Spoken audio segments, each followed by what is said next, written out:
Welcome into the SoAZVB Network, where we are live at Al Van Hazel Stadium awaiting tonight's matchup in this 5A Southern region between the Cienega Bobcats and the Casa Grande Cougars. Currently, the Bobcats sit at 3-2 on the season, while Casa Grande is 4-2 and 1-0 in this 5A Southern region.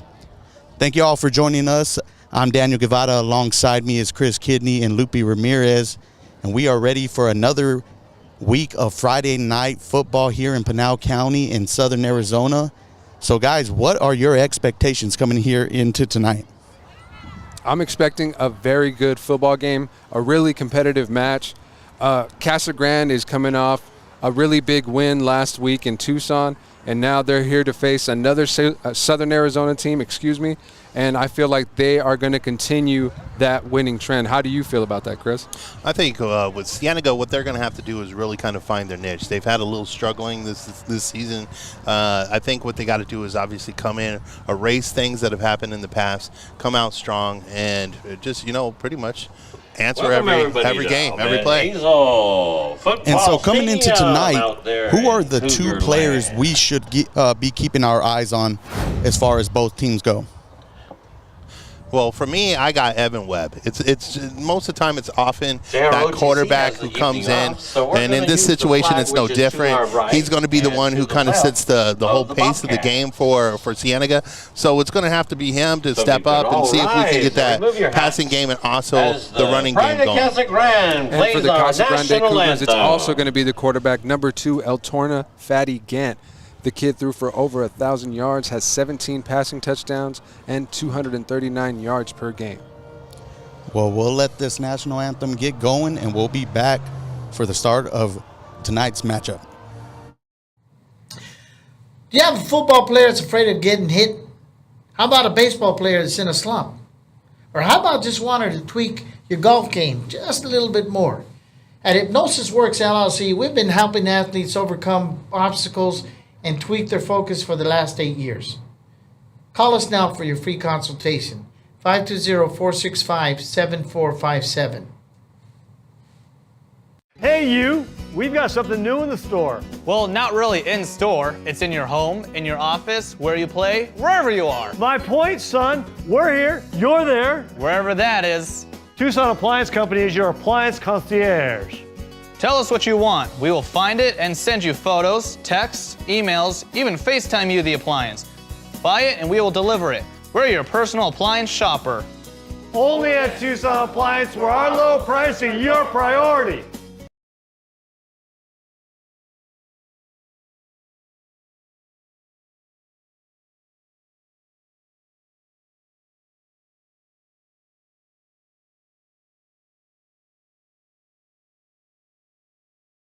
Thank you, Prada Casa Grande. All right, we are back awaiting both teams to make their way out to the field.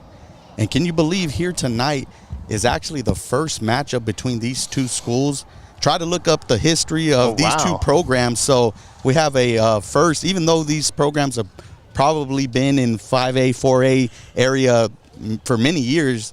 Well, this would be a first time tonight. It's funny. You actually brought up something that's good, is that because Cienega has been down in the southern Arizona regions, but they were always 4A when they were down there in the southern regions. So they were always in the Gila, actually the Keno region, I believe. So that's why they haven't met. And you know what? That's amazing that you brought that up. I never thought about that. Fans over there. But coming into tonight, Chris, you spoke of the struggles from Cienega early on. Two of their losses, they were unable to get into the double-digit scoring figure, only scoring 8 points against Desert Ridge and then only 7 points against Walden Grove. What do you think they have to do here tonight in order to not only put up points, as we know Casa Grande loves to definitely score, but make things interesting and possibly pick up a win tonight? I think you got to pick up and make sure that you got your running game going.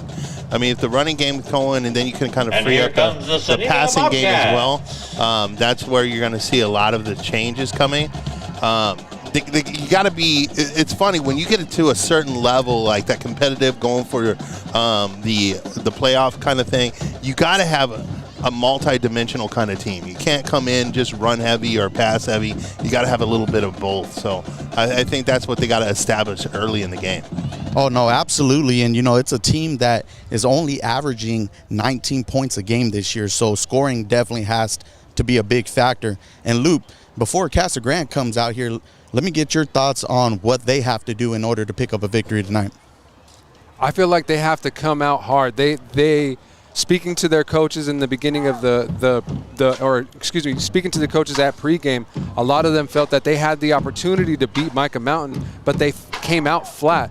They ultimately had a little bit more of a pep talk at halftime and came out a little bit better in the second half. And I feel like they need to come out with that same type of intensity right now in order to take full advantage of this home field. And here comes our And when they did play Micah Mountain, they ended up coming up losing 42-27 in that game. And then, of course, before that, we know that they haven't lost since week 1 of the season, losing 14-0 to Corona del Sol. But you always speak about this 5A Southern region, Chris. Now that we're finally getting into region play, who do you think might be your favorites to take home this 5A Southern region title? I'm not. We'd like to welcome our AIA officials, the line judge, Dave Schaefer. I'm not going to shake too much of a stick. I picked Casa Grande at the very beginning of the season, probably to be one of my favorites to go for it. But I mean, other than that, I'm kind of leaning more towards. I don't want to throw away from Marana. Marana's always been strong, and another one that I wouldn't kind of creep away from is Cienega. Could surprise us a little bit here too. Actually. Right now, anybody's a fair game. Buena's even doing solid down there. They're doing their thing. And the AIA just came out with their divisional rankings and had a team like Buena all the way up at number 8, while somebody like Casa Grande and Cienega were sitting at 13 and 18 respectively. I know you're more of a Max Preps guy, and that, over time the AIA will start to level out with Max Preps. But what were your thoughts when you saw that first initial ranking and where some of those teams, especially in the Southern Arizona region where you're at, where they were ended up this first week? I think what you get is you get a lot of based off of wins. And then what's going to happen is you're actually going to start going into not only just the wins, what you're going to look into is you're going to see the rankings. So if you go to AIA, their website, so the AZ Prep website, you'll see rankings. And you're going to see the teams kind of moving up and down as they kind of settle. And give it a little bit of time. It's always like, what, man? I mean, I've had nothing but controversies all over the websites. But it's like, relax. Watch what happens. As everything kind of settles, you're going to see these teams kind of line up the way we think they might. And for tonight's matchup, who do you think might need this win a little bit more when it comes to where they might be ranked at in the 5A later on in the season? I think Cienega needs it more. I think Casa Grande's come in kind of strong. They're obviously coming in, I believe they're currently ranked over, if I'm right, over Marana. Is that correct? Yes. So I think it's definitely got to be a Cienega thing right now. Cienega needs this more than Casa Grande.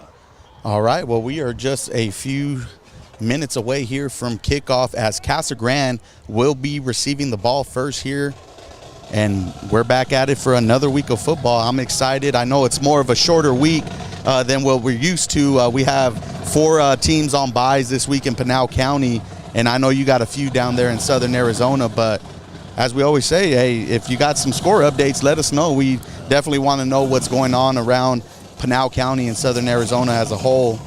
But I'm excited. It's Friday night again.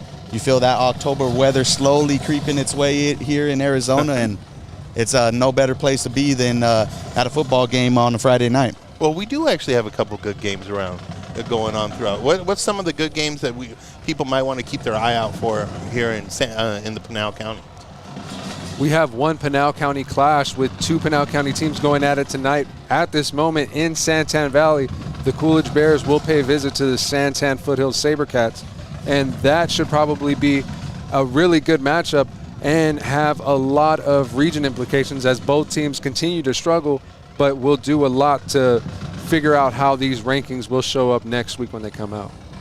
What about you, Chris? Any battles down there in the south that we should be looking at? Handful of Hold on.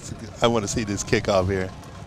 But, yeah, I mean, you got Sabino, Thatcher. You got Ironwood Ridge, Tucson High. There's a grip of them down there right now.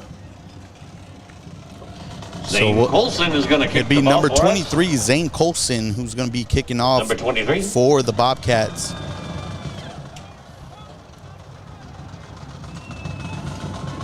I love the drum roll from the band.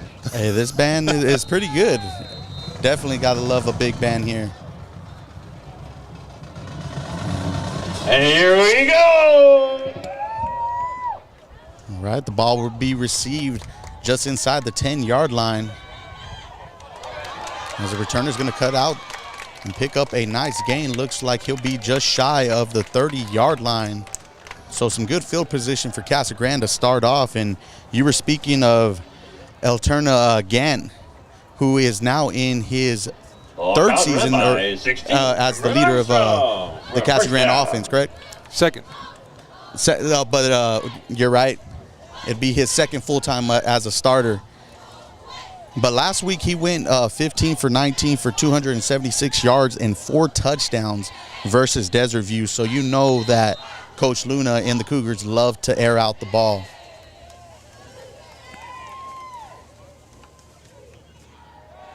So it's going to be a pass completed to number 33, Evan Casper.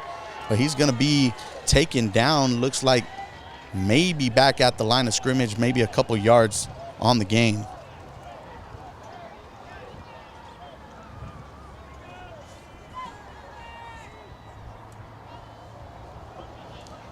All caught and lost the yardage. Number 33, Evan Casper.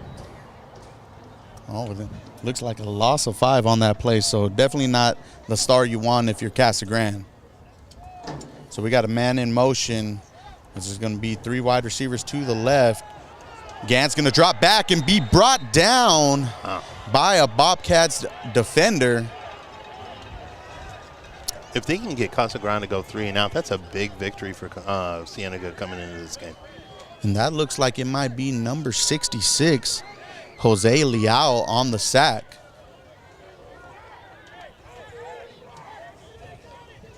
So it'll be a 3rd and about 20 for the Cougars,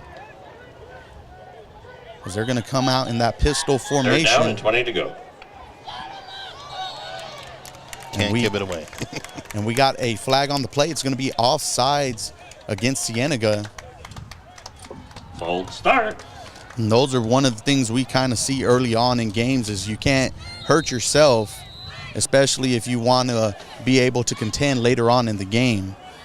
So hopefully that doesn't hurt the Bobcats, as we're going to get a screen, and it's going to barely get back to the line of scrimmage, as that is a 3 and out for the Cougars. As the pass was completed to number 4, Nathan Long. So not the ideal start you want if you are Casa Grande here. Yeah. But for Cienega, those are the things you want. They've had those little bit of struggles on the offensive end, but their defense already starting off great for them, and we'll see what this punt return, what type of field position they'll get here.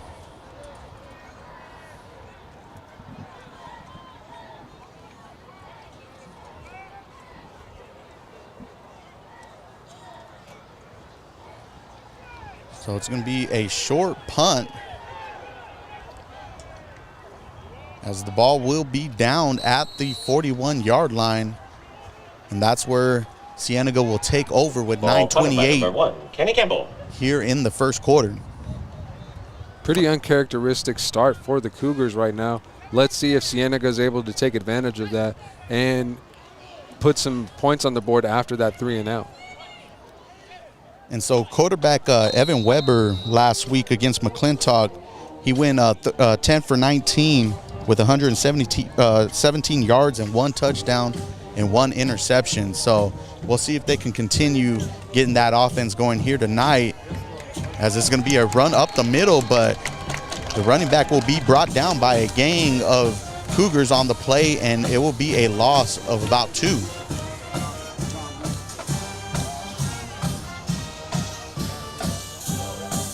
And that was number 5, Jimmy McCormick, on the rush. So maybe we'll have one of those games like we did in Pueblo where the defense are starting out hot and make this thing a close knit game throughout. So it'll be 2nd and 12 for the Bobcats. It's going to be a pass that's going to be completed, and that's going to be good enough for a first down for the Bobcats. But we do have a flag on the play, and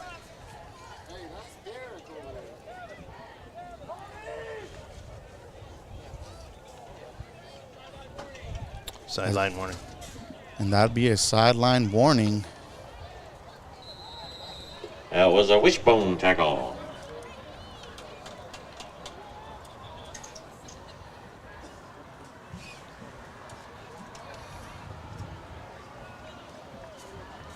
So Cienega will start off 1st and 10 just across the 50, as it's going to be a handoff and a tackle for a loss, as that was number 17, James Kendrina, on the rush. Ball right by number 17. Taken down by number 24, Gabriel Magana. And I think what's going to be an important thing is if they can get Jimmy McCormick going in the backfield for Cienega. Actually, his brother, Richie McCormick, was a heck of a running back. A couple years ago, graduated in the class of 2022. He's gone off to play Division II football. Okay, so a little history in the backfield there for Cienega. So Weaver's going to roll out, and he's going to complete a pass across the middle, and that first down might be enough for a Bobcats first down. Or it'd be 1 yard short, so a big 3rd down for Cienega, as that pass was completed to number 17, Kendrina. And that's funny that you say that, because he was taken down by number 17, Isaiah Gant. So 3rd and 1 for the Bobcats, as they're going to go in a pistol formation, 2 wide receivers to the right. And it's going to be a run up the middle. The Cougars will smell that immediately and stuff that. And it will be a loss on the play. So a big decision here for the Bobcats on 4th down. And it looks like they might 4th down, 3 yards possibly go for it on this one. 41 for the Bobcats. And we are fourth. We have 4th down and 3 to go with 6 minutes and 30 seconds left here in this first quarter. Now, one thing I was learning as I was talking to some of the people, Cienega's actually got a smaller line than what they're normally used to. So this could be an interesting factor, too. So Weber's going to roll out to his right to try to pick up the first down, and it looked like he may have enough. We'll see where the spot is.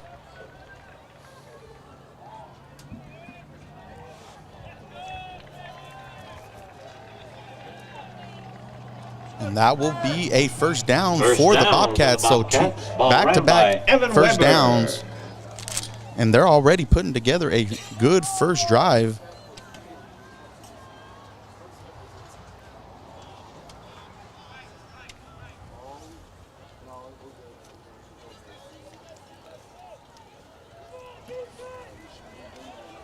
So they'll come back out in that pistol formation with 2 receivers to the left, as it's a play action. And Weaver's going to roll out to his left, and he's going to find the open receiver, as he's going to be brought down at the 15-yard line,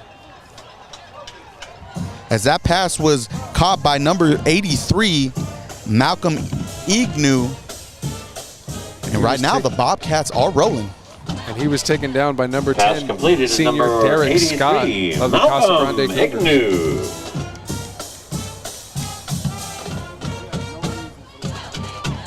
One thing is for sure is Weber's definitely able to roll out and find his receivers, and his receivers are able to make themselves available to get the catch and try to get some yards after.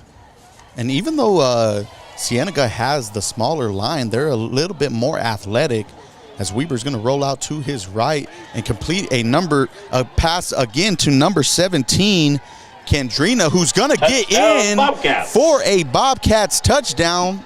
So Cienega strikes first here tonight, as Weber's going to connect to Kendrina on a 15-yard touchdown.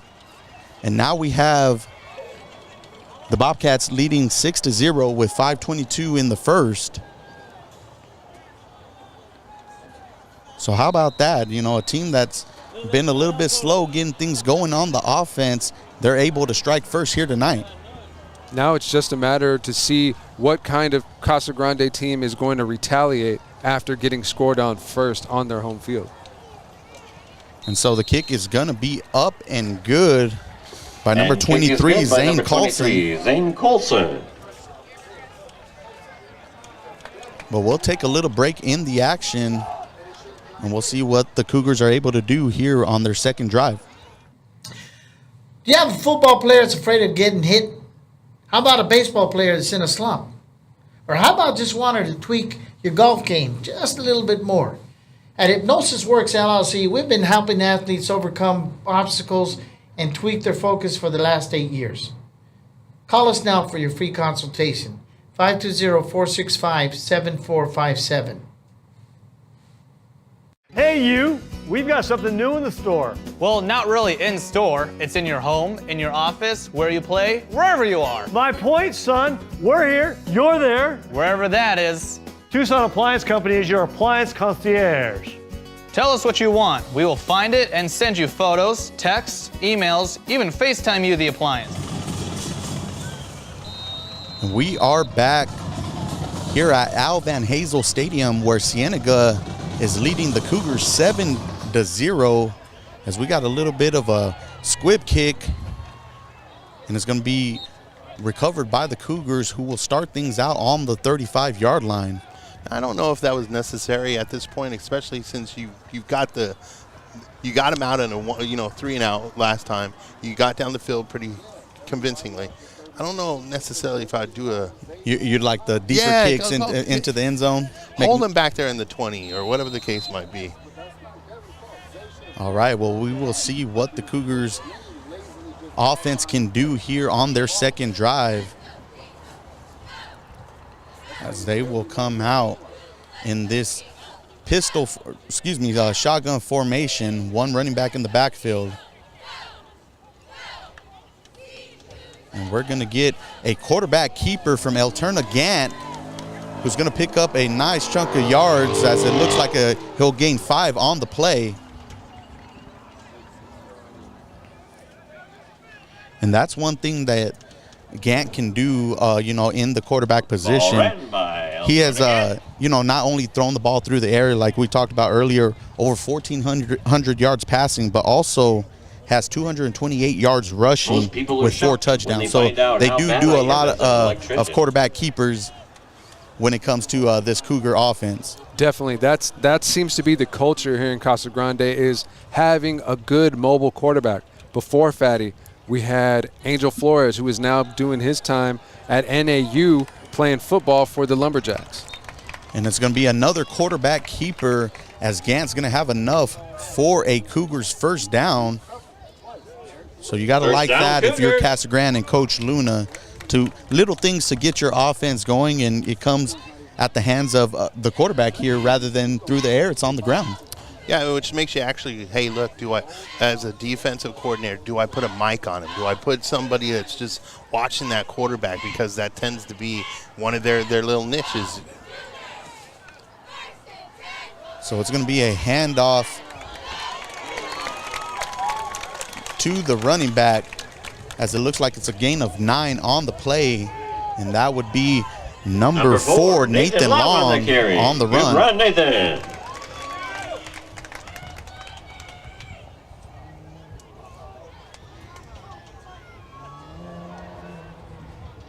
So 2nd and 1 for the Cougars, as they got the ball inside the 40-yard line of the Bobcats, and they will have another handoff, as that's going to be number 21, Santonio Velasquez, who's going to make a couple of Bobcats miss and be tackled inside the 10-yard line. So big runs right here for the Cougars. Santonio Velasquez. And now they're inside that red zone. And it's unfortunate that tonight, one of our cameramen came down a little bit sick, or we would have our goal line cam going on here tonight. So best wishes to, and a speedy recovery to our cameraman Benji Guevara out there. And so the Cougars will have the ball at the 9-yard line, and they'll stay in that pistol formation as there will be another run. And that'll be Velasquez on the carry as he gets the ball to the 4-yard line. But we do have a player down for the Cougars, as that's number 14, Devontae Powell. And we'll take an injury timeout and be right back. ScoreStream brings the excitement of high school sports directly to your phone and computer. Join our fan-driven network where you can score games, cheer with other fans, and share your favorite photos and videos from every game. Create epic highlights and help your favorite team be seen on local and national media. Become a super fan and have an incredible season with ScoreStream. Hey, you! We've got something new in the store. Well, not really in store. It's in your home, in your office, where you play, wherever you are. My point, son. We're here. You're there. Wherever that is. Tucson Appliance Company is your appliance concierge. Tell us what you want. We will find it and send you photos, texts, emails, even FaceTime you the appliance. Buy it and we will deliver it. We're your personal appliance shopper. Only at Tucson Appliance, where our low price is your priority. Do you have a football player that's afraid of getting hit? How about a baseball player that's in a slump? Or how about just wanting to tweak your golf game just a little bit more? At Hypnosis Works LLC, we've been helping athletes overcome obstacles and tweak their focus for the last 8 years. Call us now for your free consultation, 520-465-7457.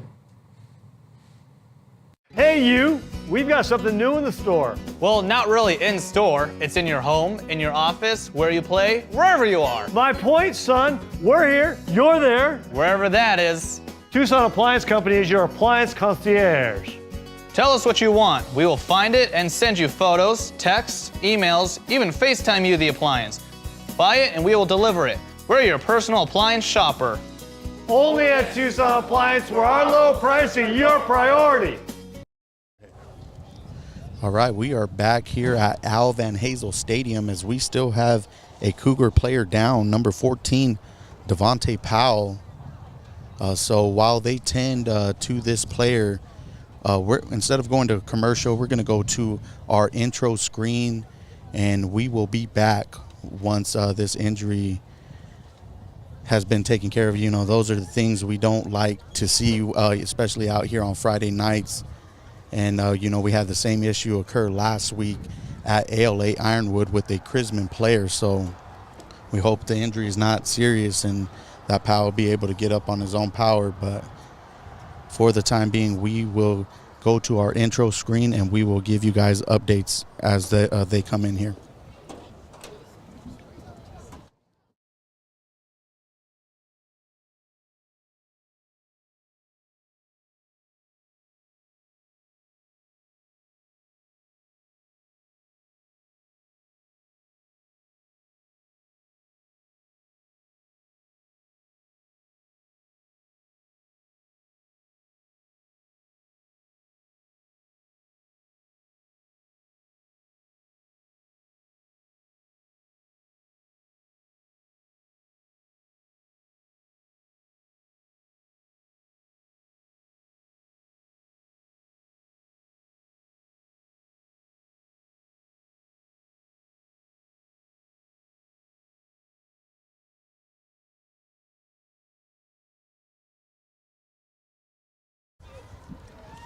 All right, we are back with 2:40 left here in the first quarter as Powell was able to get up and be assisted to the medical cart, and we hope round of applause that everything's okay on his end. But the Cougars will be 2nd and 4 on the Bobcats 4-yard line, and we'll see if they're able to punch it in as it's another quarterback keeper from Gant, who may have just been 1 yard shy But we do have a penalty on the play, as it's going to be an illegal motion by the Cougars running back. So that great field position getting pushed back, as it could have been a 3rd and 1 and probably going to be a 2nd and 9 here. Well, especially since right now what I've been seeing is, when we were talking about this, it's the running game that's been actually surprisingly doing well for Casa Grande, rather than, their typical passing game. So, but then they've had a lot of running games, so I wouldn't be shocked if they go to a little pass something here, kind of because they've slept on it. And you know what? We see a lot of that from Vista Grande, too, is another Casa Grande team that they'll run it down all the way and let the quarterback toss it in, as Gant's going to keep the ball on another quarterback keeper, and it will be a gain of 3. So a 3rd and 6 for the Cougars. My number 2, El Tornagant. So let me ask you, pass or run right here? If I know how much trust Coach Luna has in QB1 there, I'm going to expect a little bit of a play-action run or pass here. Might agree with you on that. So we'll have trips to the right with one running back in the backfield, as it's going to be a botched snap. But Gant's going to be able to connect with his receiver. Touchdown, that's number 13, Cougars! Jacob Salinas, on the catch. And now Casa Grande has cut the score down to 1. And what some great reaction from Gant with the low snap and being able to not only get the ball back, but be able to still have the poise to connect with his receiver there.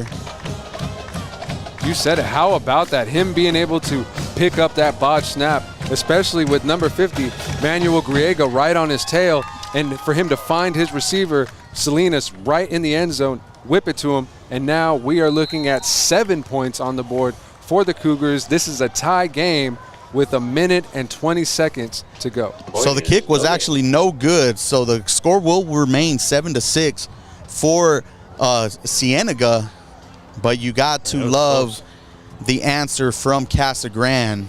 Let's just hope those special teams plays don't become a factor later on in the game, as we've seen that happen, in some games in the past where, not only is it punt, positioning, but also extra points or teams not being able to have a field goal kicker out there. For instance, the Post and Butte game against Micah Mountain, where that seemed like to swing things in the favor of Micah Mountain.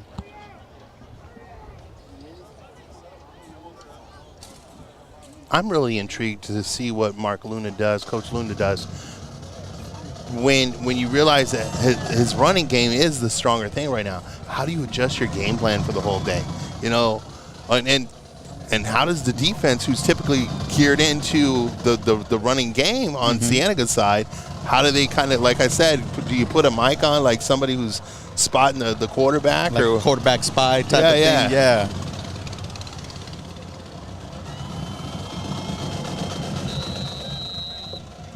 And here we go.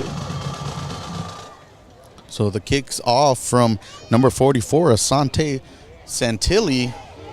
And the ball will be taken from the 5, and a nice special teams tackle from number 30 for the Cougars. Running into the back of his own player kind of helped too.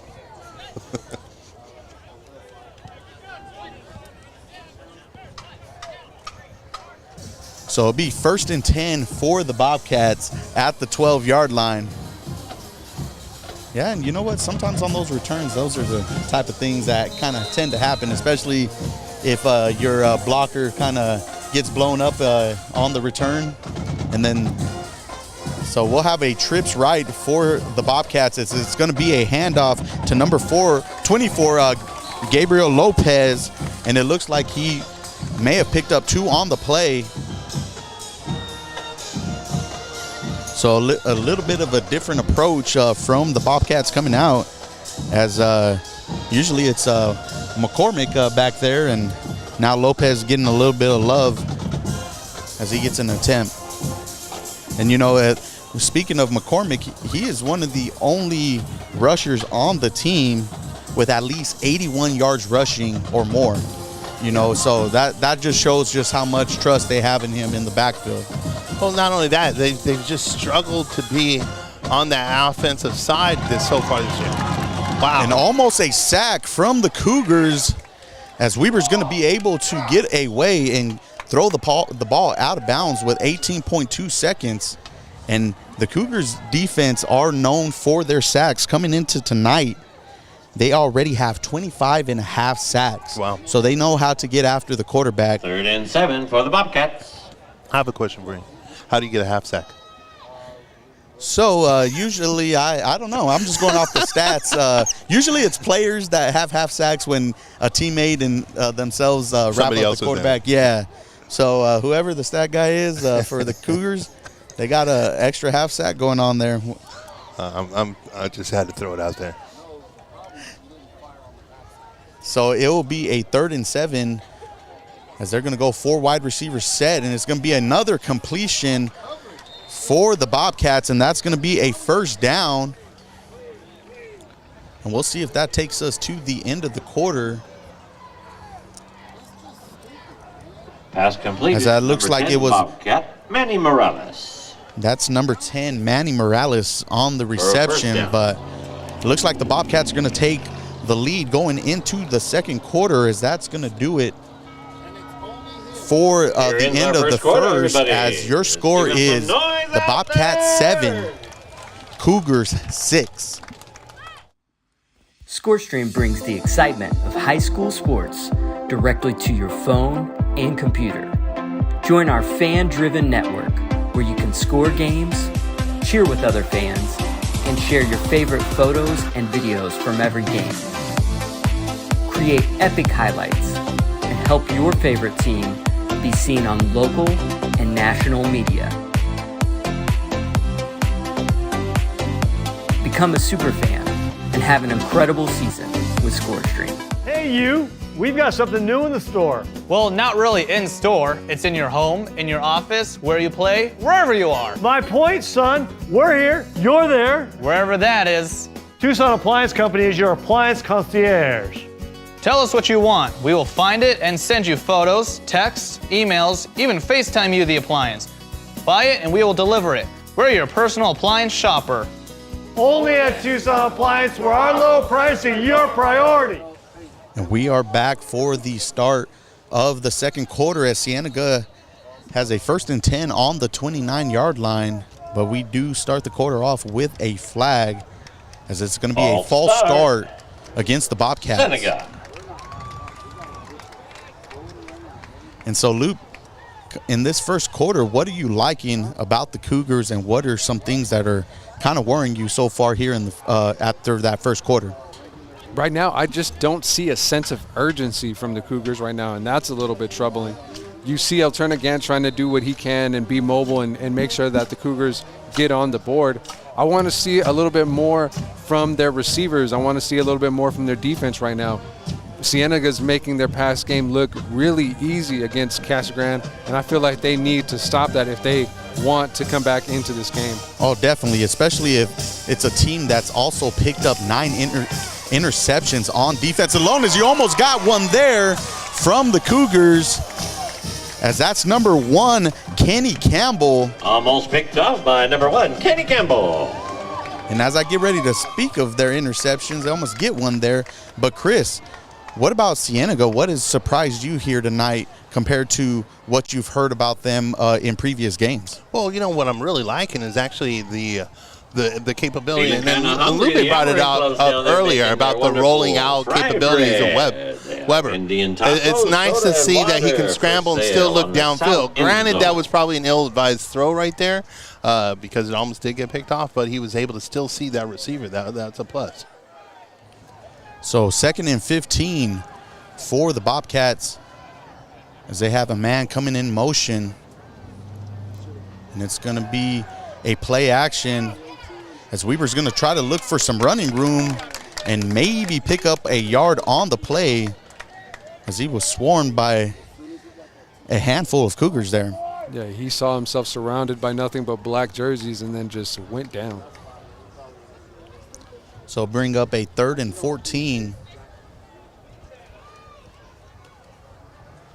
And right here, you know, you're starting to see the pressure that the Cougars can pick up on defense. And we'll see if they're able to get a sack here or if Weber can find another way to get a first down.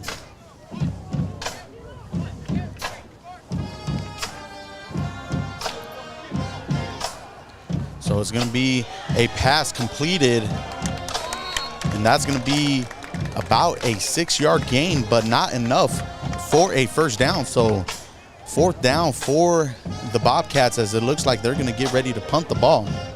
So it's looking like Weber's the punter. 4th and 8. Yeah, I think he might be the punter as well, yes. They do have him listed as their punter. That's a kind of scary situation. Well, we've seen that a lot with like Pushridge, and Bubba Mustang. I think he was the punt returner, kick returner, QB, and they're believing in the quarterbacks nowadays to do a lot more than just throw the ball. Well, I meant for like defenses. And so the kick is going to take a Bobcats bounce, as it will be downed at the 25-yard line with 10:05 here in the second.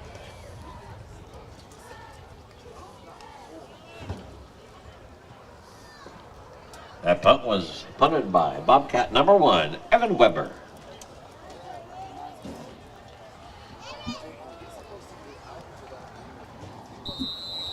So we'll see what the Cougars can do on their 3rd possession of the night. As things were going good for their run game, and then Gant was able to connect with Salinas for the touchdown. So it's going to be a handoff to Long, who's going to get a little bit of room to the outside. And he'll pick up about a gain of 6 on the play. Nice gain by Long. Ball carried. If it ain't broke, don't fix it. Right now, the running game's working.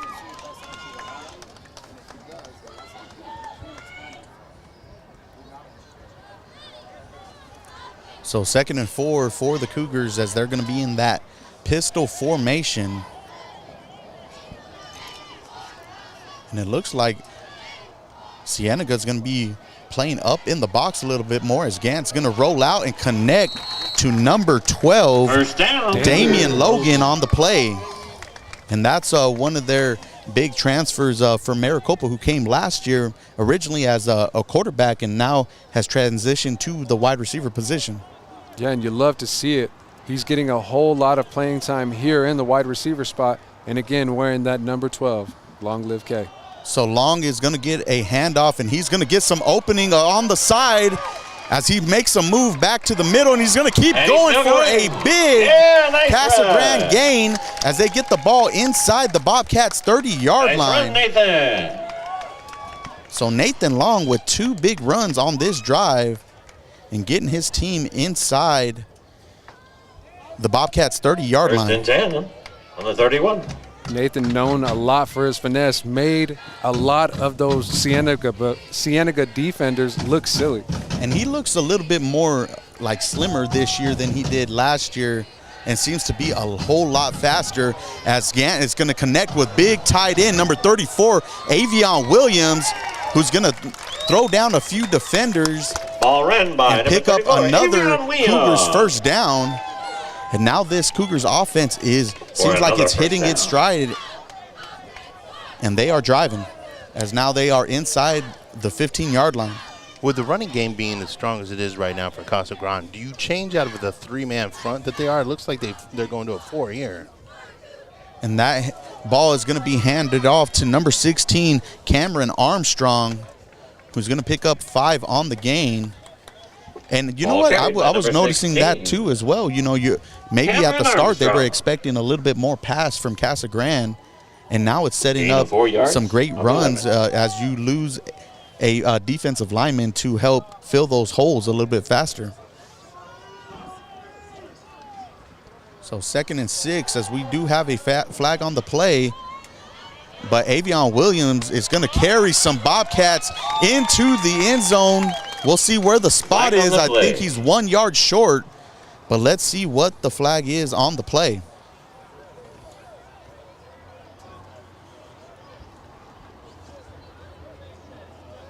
And we're going to get a false start against the Cougars. So That'll push them back to about the 16-yard line. Illegal formation on the Cougars. We'll get the next one.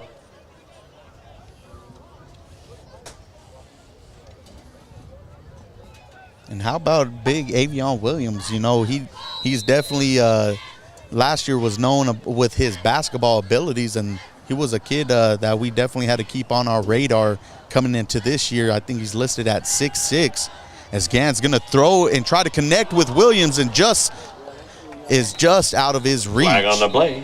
Well, the nice thing I'm seeing here with Casa Grande is they're finding out the match, and the match is going his direction. He's overtowering the DB over in that corner. You know what? I might even go right back to the same play. Well, we do have a roughing the passer on the Bobcats, so that's going to give the Cougars great field position, as we do have another player down for the Cougars. It looks like number 34, Avion Williams. So he's being tended to by Wood right now. It looks like a cramp. Hopefully he'll be up soon. Yeah, that would be a heck of a loss. But as you were saying, Chris, you're noticing these mismatches. And like I said, Avion, he's listed at 6'6", 240. So not your typical tight end in the high school, realm of things. You know, that's more of a – that's a grown man. Yes, as we've heard him be referred to that. And he's just only, a sophomore as of right now. Wow. So definitely has a lot of more growth left in him.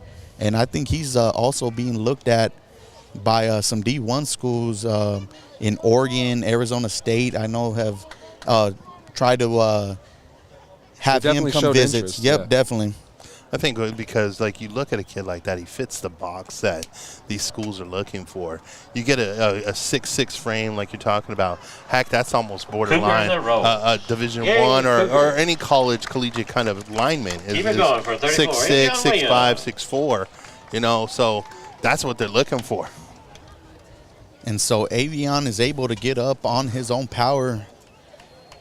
He swigs a little bit of water, and we'll see if he's how quickly he can return to the game, because he's definitely been a factor, especially here down in the red zone for the Cougars. Well, I think what also helps them too is now they're into within the 10, so you're going to definitely have a solid back to that running game that's been doing them so well. So it'll be first and goal, on the 8 for the Cougars, as we have a man in motion. And that's Nathan Long, who's going to look for some running room on the jet sweep, as he's going to be taken down by number 52. Number 4, Nathan Long. Matt Fiebush.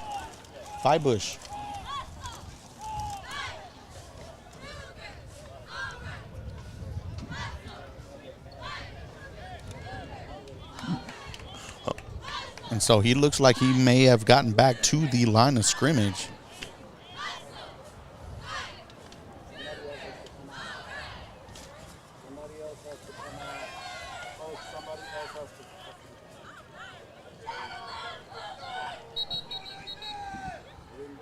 So we get a timeout from Casa Grande.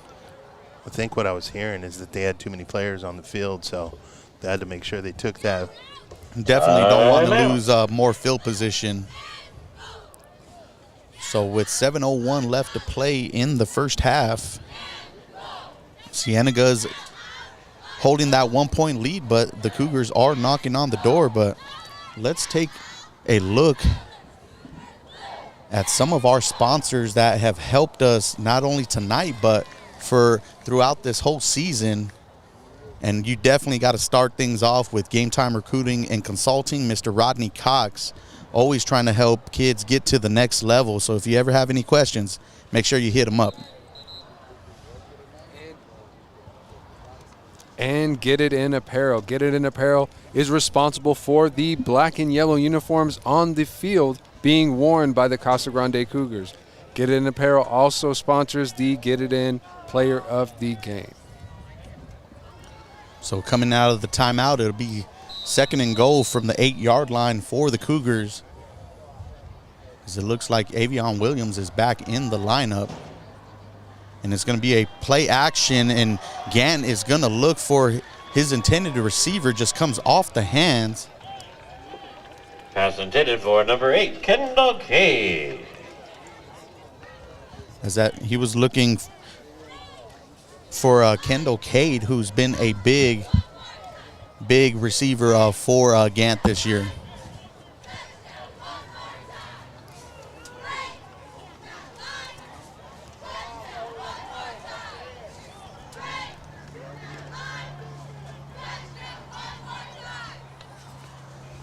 So it's going to be a play action from Gant as he's going to find Avion Williams, and it will be enough for a Cougars touchdown as Gant connects to Williams on the play, and now the Cougars have their first lead of the night. And it looks like they'll send the field goal unit out there, and it was a great broken up play on the previous play from Cienega, but on this play they somehow lost their eyes on big number 34 there. I don't know how you do that.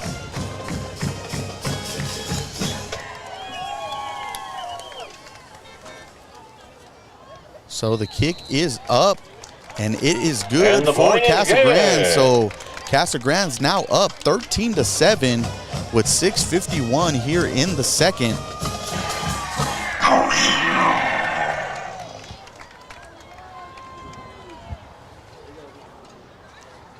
Gotta love the sound effects here at Al Van Hazel Stadium. You know what, though? We've always noticed that since our first year. Is like, it always reminded me of watching Last Chance U. And one of the schools, they had one of the big town fans, and he would always make that growl. And so that's what it always takes me back to. But definitely got to love the announcer here for the Cougars. Who knows? Maybe they sampled it. But who sampled it first? And while we have a quick break in the action, I want to give some time to give a huge shout out to our boy Tino Espinoza, who is out on the field right now getting some flicks of the Casa Grande Cougars. Can't wait to use those in some graphics. So the kick is off from the Cougars as it will be taken inside the 5-yard line. And looks like a good return here from number 13, Ari Dubin, as he'll be taken down just shy of the 30-yard line. Kick there, Asante. But definitely loved what you did this week, Loop, when it came to the graphics, giving a little bit of shine to these photographers here in Pinal County, especially the ones who we get to interact with on a weekly basis. And, you know, like I said, taking things away from these schools and putting a little bit of focus on somebody who is behind the lens. Yeah, there's so many others that we couldn't even highlight, like our boy Nolan, who does the videos for Florence, and Raph, who does the videos for Santan Foothills. So many great, talented, and creative people out here in Pinal County. And we can't even forget King's Photos, who also assists us with the photos of the Florence Gophers when almost picked up by number 10, Derek Scott. The photos for them are otherwise hard to find, but you always know that Mr. King does a great job when he shoots the Gophers. And so the pass was broken up by number 10, Derek Scott, for the Cougars. So bring up a 2nd and 10 for the Bobcats. And this definitely has to be a big drive if you are Cienega to try to answer back on the back-to-back touchdowns from the Cougars. So Weber's going to try to pass the ball, and he almost is brought down, but he still has stayed up and is finally brought down. It looked like about 3 or 4 different Cougars that tried to have him wrapped up.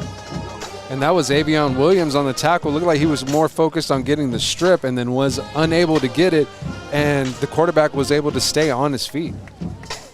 So now this brings up a 3rd and 18 for Cienega. So not the direction you want to be heading here in the tail end of this second quarter. 5:55 to go. So we got 4 wide receivers, as now it's going to be a little bit of a bubble screen. But the Cougars sniffed that one out, as it looks like the tackle will be made by number 10, Derek Scott, and bring up a Bobcats 4th down. You can kind of see the life of Cienega kind of slowly coming out here. It's like you got to come back and attack. and to have this. Pass completed to Bobcat number 33. And what I'm seeing Parker different from Schlegel. their first drive to now is it's more of a lot of those screens rather than when Weber was trying to throw the ball across the middle where he had most of his success. Yeah. Definitely.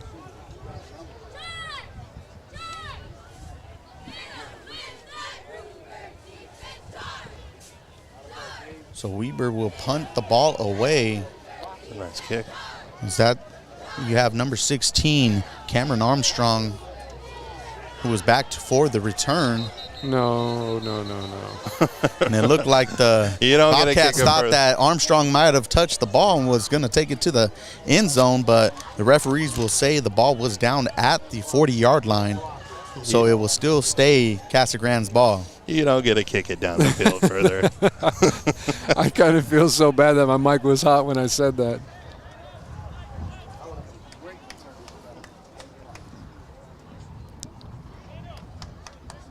So with 4:53 left here in the second quarter, First and 10. we'll see how aggressive the Casa Grande Cougars play this one and try to add to their 6-point lead. And Cienega will get the ball to start the third quarter. So we'll see if the Cougars are able to add that to this lead. You know, you don't want to have a 3-and-out and try to give the ball back to the Bobcats, as Gant is going to throw the ball downfield and almost connect with his intended receiver, as that looks like it was number 18, Brandon Montgomery. Pass intended to number 8. No, that's Kendall Cage. Oh, excuse me, number 8, Kendall We'll get the Cage. next one. And they have been able to connect for some great passes throughout the season, as Cade last week had 5 receptions for 101 yards and 2 touchdowns, and he's already over 450 yards receiving with 5 touchdowns on the season. Yeah, right now Fatty just seems to be overthrowing his receivers just a little bit. Maybe just a little bit of those game jitters. Hopefully by the second half he'll be able to get over that and they'll be a little bit more efficient. So Gant will take the ball to the 42-yard line, a Ball gain on the of 42. 2 on the play, so a Down, 3rd and and 8 to 8 go for the Cougars. for the Cougars.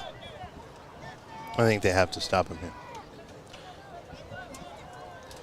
And do you think a little bit more pressure from the Bobcats, or do you think that they need to get into coverage? You know what? Actually, what I'm seeing right now is I'd be smart on Williams. Just key on Williams. You still got to watch that quarterback. We can't do that. And so the hard count will have Flag the on the play. Bobcats jump, as it's going to be an offsides against Cienega. And instead of a 3rd and 8, now you have a 3rd and 3.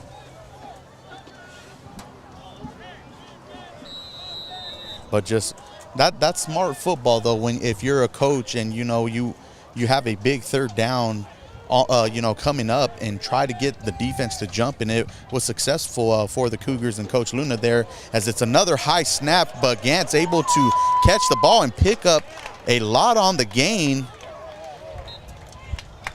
as he's going to take the ball across the 50-yard line. First down. Nice Just run shy there. of the I'll turn 35. again. So Number 1st and 10 2 for the Cougars.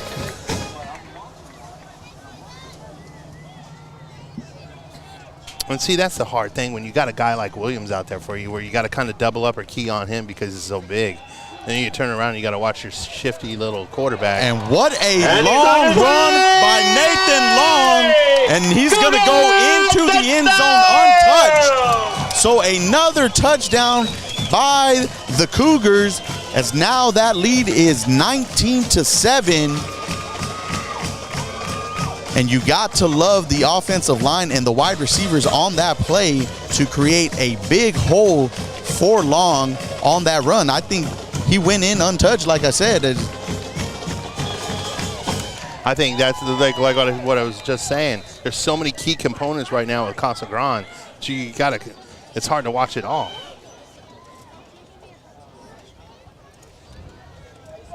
So the kick is up.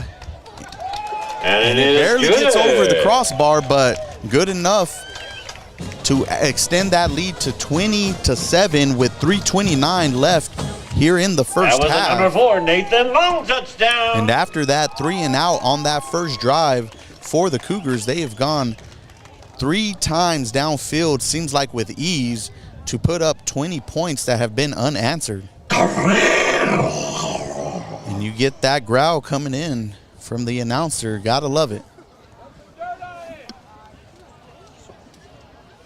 Hey, if a parsley farmer if you're gets Cienega sued, here, how can they garnish his aggressive wages? would you try to be? I mean, you're already down 13 points. You do get the ball to start the third quarter.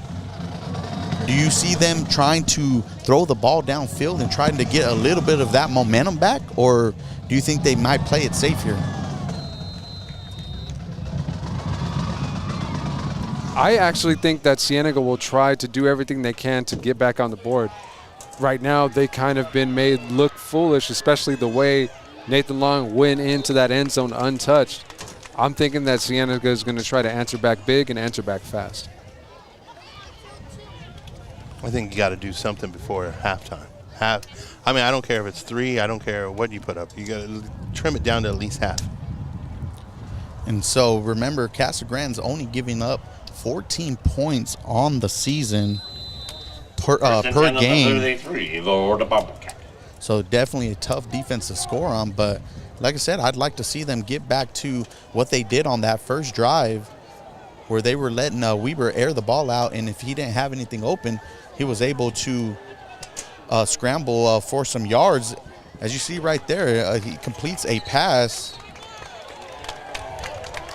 As the referees are going to come in and say it was an incomplete. Incomplete pass for the Bobcats. As his intended receiver was number 10, Manny Morales. Well, those are the ones, if you're a receiver, you got to help your quarterback out there and try to bring it down. Especially if you've lost all the momentum here in the second quarter. Those things will definitely build up the confidence of an offense. So with 2nd and 10 for Cienega, they're going to come out with 4 wide receivers, 3 to the right. As Weber is going to drop back. And we do get a flag as he's going to be brought down. Flag on the play. By number 34, Avion Williams on the sack. But we do have a flag on the play. And it's going to be holding against the Bobcats. And the Cougars will decline that penalty and bring up a 3rd and long. But you were speaking of the offensive line in the first quarter for Cienega. Like the size differences now seem like it's getting the best of them, as before it seemed like Cienega was able to move quickly, you know, whether it was runs or passing the ball downfield. But now it doesn't even seem like Weber can drop back to look at his reads and try to find an open receiver, as the Cougars are getting back there within seconds. Yeah, that was my concern when I saw, like, they're just coming, like, and look at it right here. They got six heading down. And so Weber will roll to his left, and he will throw the ball downfield, but overshoot his intended receiver, number 12, Sean Lowry. And now it's another 3 and out for Cienega with 2:38 left, and the Cougars have a chance to extend that lead even further. And you know, if you're Cienega right now, that defense has been on the field quite a bit here in this first half, and they have got to be gassed. So I'm interested to see what kind of energy they have coming as the Cougars get the ball back. We will see as we await the punt from Weber.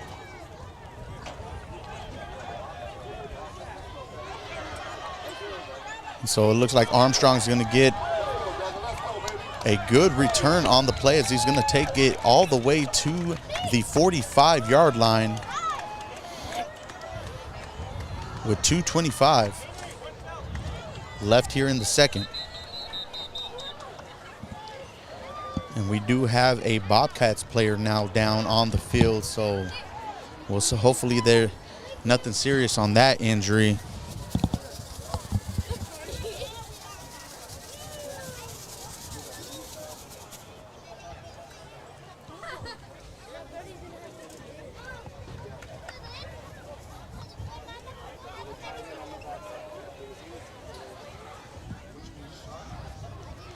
And we're just going to take a injury timeout and be back after this commercial break. ScoreStream brings the excitement of high school sports directly to your phone and computer. Join our fan-driven network where you can score games, cheer with other fans, and share your favorite photos and videos from every game. Create epic highlights and help your favorite team be seen on local and national media. Become a super fan and have an incredible season with ScoreStream. Hey, you! We've got something new in the store. Well, not really in store. It's in your home, in your office, where you play, wherever you are. My point, son. We're here. You're there. Wherever that is. Tucson Appliance Company is your appliance concierge. Tell us what you want. We will find it and send you photos, texts, emails, even FaceTime you the appliance. Buy it and we will deliver it. We're your personal appliance shopper. Only at Tucson Appliance, where our low price is your priority. Do you have a football player that's afraid of getting hit? How about a baseball player that's in a slump? Or how about just wanting to tweak your golf game just a little bit more? At Hypnosis Works LLC, we've been helping athletes overcome obstacles and tweak their focus for the last 8 years. Call us now for your free consultation, 520-465-7457. Hey, you! We've got something new in the store. Well, not really in store. It's in your home, in your office, where you play, wherever you are. My point, son. We're here. You're there. Wherever that is. Tucson Appliance Company is your appliance concierge. Tell us what you want. We will find it and send you photos, texts, emails, even FaceTime you the appliance. Buy it and we will deliver it. We're your personal appliance shopper. Only at Tucson Appliance, where our low price is your priority. All right, we are back from the injury timeout with 2:25 left as the Cougars will have the ball 1st and 10 at their own 44-yard line.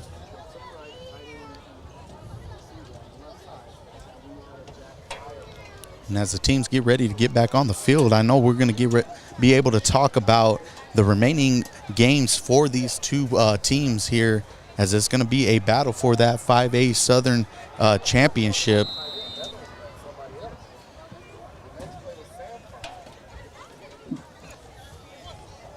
And so the Cougars will come out in that pistol formation with the Cade coming in motion. As Gant is going to drop back, and he got Cade down the sideline, and it's going to be a Cougars touchdown, a 56-yard connection between Gant and Cade, and just like that, the Cougars extend the lead to 26-7.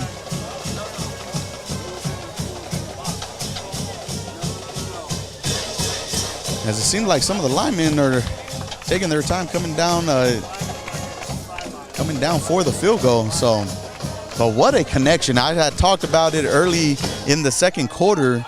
These two, Gant and Cade, have found a good chemistry this year. And that was a number 8. That's been one of Gant's favorite weapons to get the ball to. So that's already the third passing touchdown from Gant here in the first half.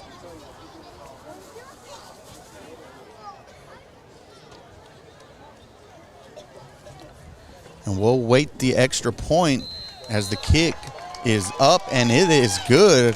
And so 27 unanswered points by the Cougars, as now this game seems to be slipping away from Cienega, who doesn't seem like a team this year that has been able to battle back from trailing in the first half of games. Well, you know, another thing that I'm seeing here is, remember at the beginning what was going on. The Casa Grande was very successful with the run game.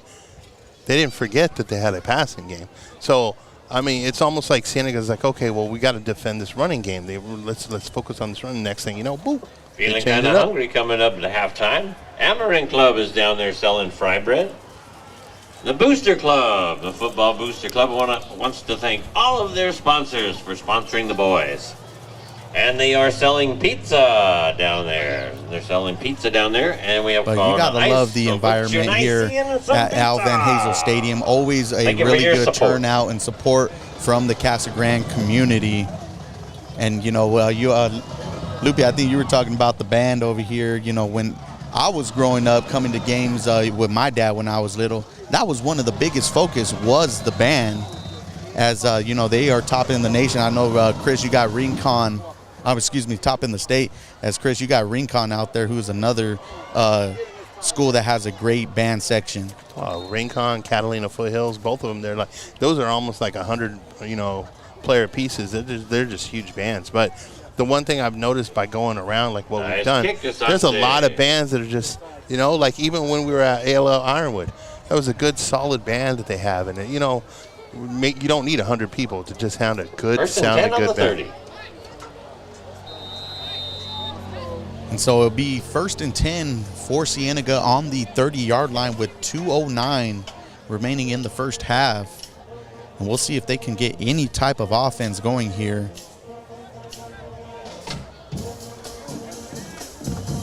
Because I'm sure they'll take any momentum to go into the half, as they're going to run the ball up the middle, but it will get back to the line of scrimmage, as it looks like Leland Sevilla and a couple of his teammates are come up with the tackle. Well, when we look at it, let's flip the side of the table. What's going on is for Cienega, they haven't been able to get those passing plays that could loosen up their running game. So it's almost kind of like it's just their rhythm's just off. So they're not getting either thing working for them. And Cienega, Chris, has always been a program that has excelled, has always had a really good football program. But I do know since your son who attended Cienega, since he played, especially through that COVID season, things have kind of went a different route for Cienega, especially with Micah Mountain now opening their doors down there in Vail. And I think you hit it right there. I mean, yeah, there's been a change in some of the coaching staff. Pat Nugent was over at Cienega, transferred over to Micah Mountain. But I think that's the big key right there is now there's 3 different high schools that are all taking the kids from that Vail community. So 2nd and 10 for Cienega, as Weber is going to connect with a receiver who's going to break away and make it down the sideline for a Bobcats touchdown, 70-yard connection. They needed that. Definitely answered the bell there for Cienega. A good momentum boost going here into the first half, as that was Aiden Billings on the reception for the touchdown. Billings. You know what was also smart was that wide receiver that came up and took that block for him at the very end. He didn't try to crack block him, try to come in too aggressively, which could have drawn a flag. He just kind of like stood in the way and just let it happen. And for Billings, I mean, he came into tonight with only 60 yards, as the kick is up and good. Point is good. Now the lead is 27-14 for the Cougars with 1:48. But as I was saying, he came into tonight with only 60 receiving yards and kind of doubled that on that 70-yard reception. Yeah, he turned on the Jets once he got past the 40-yard line, and there was no turning back after that. Now, Cienega showing a little bit of life before this first half ends. Chickens are literally and I think tenders. with Casa Grande, it seemed like they were a little bit more in that man-to-man defensive scheme, bringing the pressure up the middle from their linebackers. And when Billings was able to break away, there was nobody else in the defensive backfield to take him down. But it goes to show how quick both these teams can strike, because it was just moments ago when we were sitting there going, when it was 20, and we were like, hey, look, if they can get 3 points, at least they've jumped up 7, and then obviously they match here. I mean, you can't sleep on these two teams.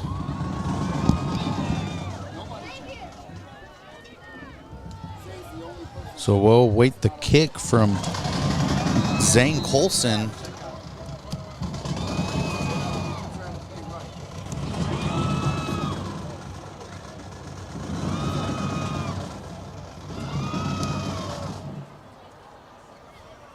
And a deep kick that's going to go into the end zone.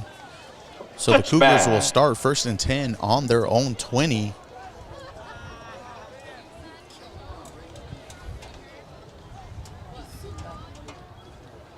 And I think a first for us here in the football season, we got a little bit of a cool breeze here tonight. Normally we're trying to not sweat so much and, having to keep ourselves cool, but definitely got to like the change of weather coming into October here in Arizona, as it's going to be another hard count from the Cougars, but it looks like it's going to hurt them this time, as it'll be a false start on the receiver, which will be now 1st and 15.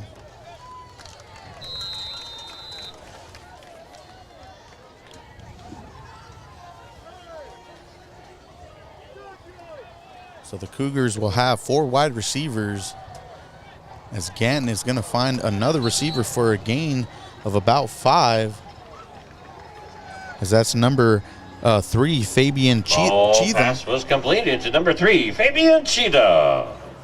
And it looks like the Cougars are going to kind of speed up things here. That was a good solid pursuit by the cornerback, number 82 as well. That'd be Billings on there, as Ganton is going to keep the ball up the middle. He's going to get a little bit of running room, as he does get the ball across the 35-yard line. But it looks like we have a flag on the play. Might have gotten the receiver for holding there. Flag on the play. Number 8, Kendall Cade. Yeah, I think that came from that wide receiver trying to block the corner as he was going around him. So with 1:15 left here in the second, it'll be a 2nd and 5 for Casa Grande.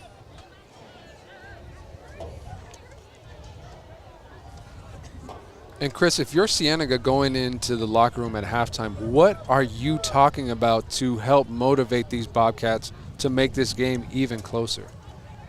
Well, I think the things that they got to focus on here, this is going to be one of them. Our defense got to come out strong. That's one of the things the coaches need to be. Our defense needs to be not losing its assignments, holding true to their assignments, and not letting these guys get behind them. The other thing that I think needs to be discussed probably in the locker room is our offensive line needs to be holding their blocks so that these plays can develop. And speaking of that defense, I mean, you see that Jacob Salinas was almost able to get a wide open catch. And what I'm seeing from Cienega is a lot of their defensive backs, look at their safeties, they're almost at the same level as their linebackers. So there's nobody back for Cienega, and is what making these long passes so easy for Gant and his offense. But he's going to be wrapped up on the play as the ball pops out. We'll see who recovers it, as that was looks like number 52, Matt Feebush. It will be recovered by the Cougars, but what a big break if you're the Cougars offense to have somebody fall on the ball, because if not, that was going to give the Bobcats some great field position, especially if they didn't pick up the ball and run it in for 6. Yeah, you said it. And Feebush, got to meet him earlier while I was taking some pregame photos. Very excited to see us out here and looking forward to seeing us as he progresses throughout his high school career.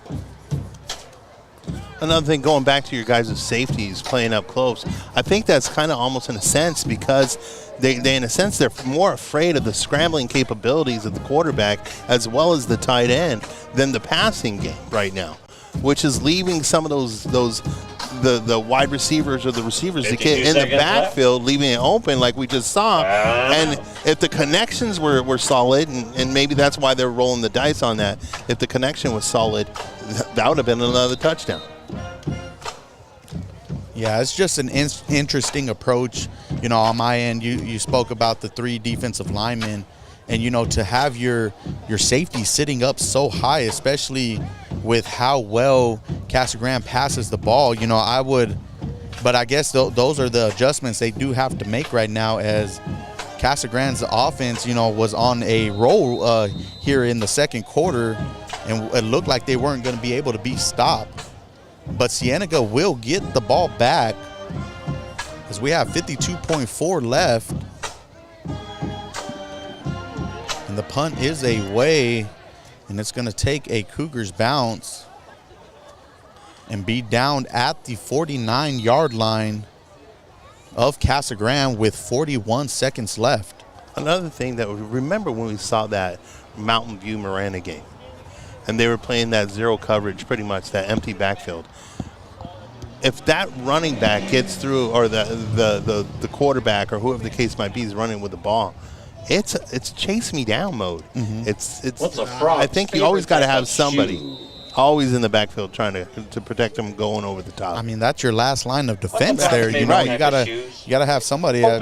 Even when you're punting the ball, you have the punter back there as somebody who tries to make those last-ditch efforts to make a tackle. But either way, I mean, it paid off on this drive for Cienega getting the sack and the fumble. But now, if you're the Bobcats, you definitely want to put up some points right here going into the half, and I think that would maybe even give them the momentum coming into the third quarter. I think what you're going to probably see right now is the coach is probably over there saying, hey, you guys need to hold the line. Need to hold the line. We're going to throw the ball for the next couple shots because we've got to get it downfield.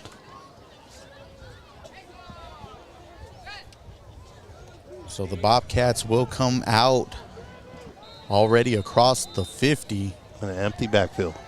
And they'll have 3 wide receivers as they're going to go quick. And Weber's going to connect with his receiver who might have picked up a first down as we get a stop in the clock. It will be a first down for Cienega with 32.6. And it looks like they're going to take another timeout. So they moved really quick, got up to the line and snapped the ball before even the Cougars were ready. But that's going to be one of the things if Cienega can, because they have such a small line possibly right now. I mean, you got to go quick. You got to do those quick, releases, those high percentage fast passes like slants and stuff like that, and then let the receiver kind of, dictate the tackling of the situation. 1983. It's their alumni. They're in attendance tonight. So shout outs to the class of 1983. Anybody from 83? I am.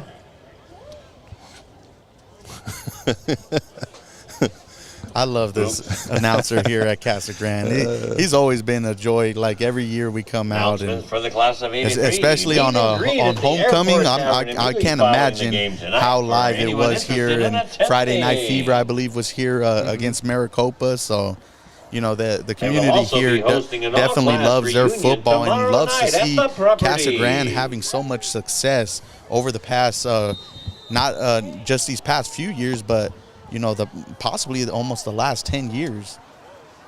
So Weber's going to drop back, and he's going to get an open receiver, but unable to come down with the ball. But it looks like we may get a flag on the play. Let's see. Flag on the play. I mean, that's unfortunate when he tries to run back into the ball to catch it. And it's hard for a DB because it's all set up pretty much for the wide receiver. He's just running it, trying to stay with him, and he's running back to the ball, and that's where you get that foul. So it's going to be a pass interference on the Cougars. And at first it looked like, they were both battling for position there. I saw a little bit of pushing from the Cienega receiver as well. But like you said, that last-ditch effort to try to prevent him from catching the ball, especially if you don't turn your head. I know that's one of the biggest things is you got to make an attempt on the ball. If not, most of the times you're going to get that pass interference call. The unfortunate part is it's who gets caught, not who did something. So it'll be 1st and 10 on the 24 for the Bobcats with 26.2 as Weber's going to roll out to his left and run the ball out of bounds. Flag on the play. And we do have a flag downfield. At one point, it looked like a Cienega receiver went down, so I don't know if you get a little bit of a holding call there. That's what the call will be. It'll be holding against the Cougars. Oh, wow. So back-to-back penalties on this Cougar defense. This is not what Casa Grande wants going in. I mean, granted, this is what Cienega wants. It's not what Casa Grande wants. Especially if you had all that momentum, and striking at will. But with 17.1 left on the clock, it'll be 1st and 10 for Cienega at the Cougars' 14-yard line. And they're going to have a 4 wide receiver set, 3 receivers to the right. And Weaver's going to drop back and roll. And he's going to pass the ball across the middle, but it will be intercepted by the Cougars. A big turnover for the Cougars as that was intercepted by number 20, Devin Hernandez. That's going to be unsportsmanlike on Siena, I bet. On the play. And we got multiple flags being thrown on the field. Really curious to see what comes of this end of the first half. And I know it wasn't, what Cienega had hoped for there. You want to be able to get points, but at the same time, you want to keep your composure because at the end of the day, you're just hurting your team. And even though there's only 10 seconds in the quarter, those are the things that can kind of spiral into the third.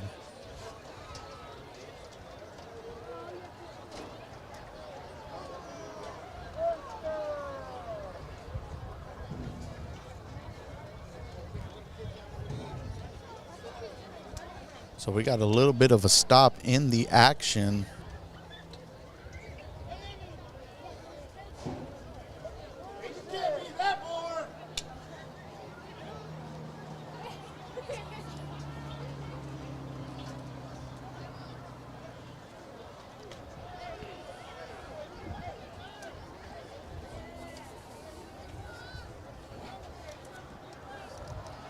So as the referees discuss things here, looks like we may have a spectator or coach be escorted out of the field of play. And you got to wonder if those referees are thinking that they're coaches. You can't be across that 20-yard box that all the teams are supposed to stay in.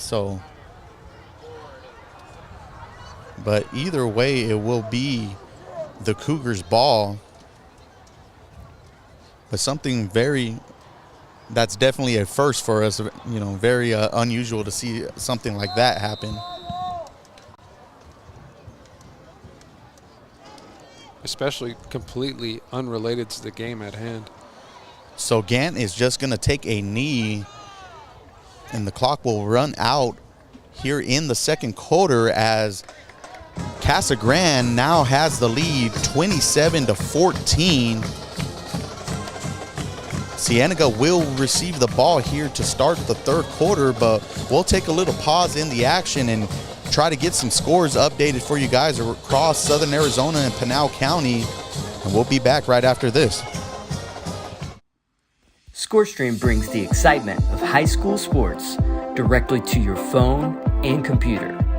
Join our fan-driven network where you can score games, cheer with other fans, and share your favorite photos and videos from every game. Create epic highlights and help your favorite team be seen on local and national media.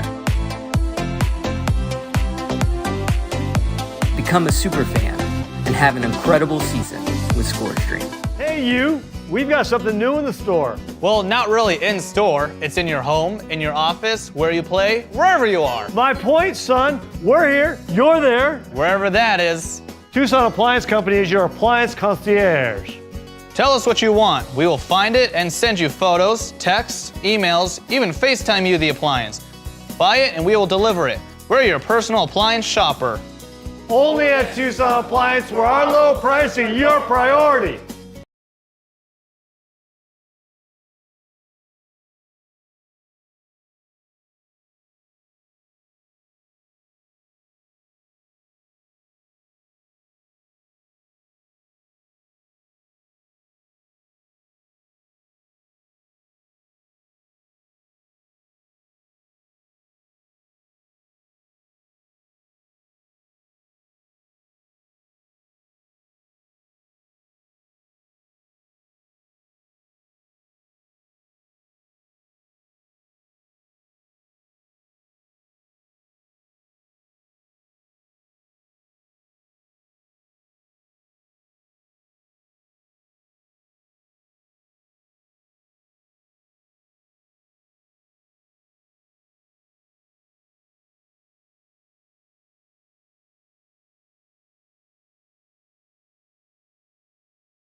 All right, welcome back to the SoAZVB Network, where we are out here at Al Van Hazel Stadium, where the Cougars lead the Bobcats 27-14. But as you guys have been seeing, courtesy of one of our sponsors, ScoreStream, we've been able to keep the scores updated for you around Pinal County and southern Arizona. But any surprises so far on these scores that you guys have been seeing? Man, I have to sit back and kind of look at them. I'm kind of interested on how nice it's looking between Ironwood and Tucson High. That's a close game. Just certain games that are popping out right. Safford 24-21 Round Valley. I'm liking that and here score. come the Bobcats. And what about you, Lupe? Anything in Pinal County that's kind of jumping out to you? Yeah, the one thing that is definitely standing out. The one thing that is definitely standing out to me right now would be the score between the Coolidge Bears and the Santan Foothills Sabercats. Sabercats are leading 7-0 at halftime.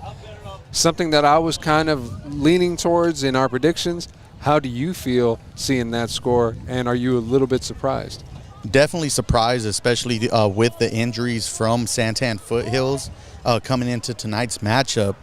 But if I am surprised on one of them, it was probably one of the biggest matchups coming into this week for Pinal County, which was down in the 2A, which featured Santa Cruz and Santan Charter, both coming in at 5-1 in the 2A Salt region.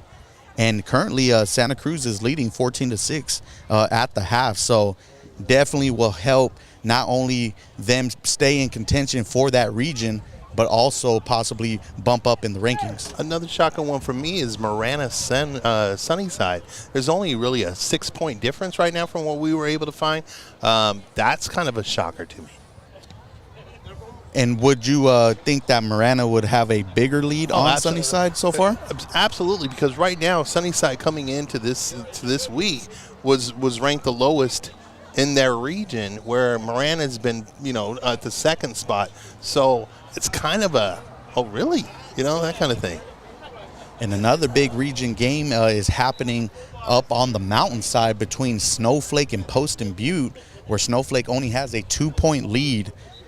Or excuse me, Snowflake has a 2-point lead over Post and Butte. And that's another one I know that Post and Butte definitely wants to pick up that victory, especially with them kind of in the high teens when it comes to where their ranking is according to the AIA so far. How about that Push Ridge Morenci game? There's only 1-point difference there. And who would you have given the early edge to on that one? Oh, wow. I would have leaned hands down to Push Ridge. I mean, we've seen them and everything like that. They got the 1 point, but and here come our Cougars returning to the field. Everybody make some noise.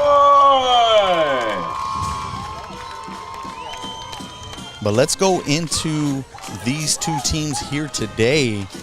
Tonight, as as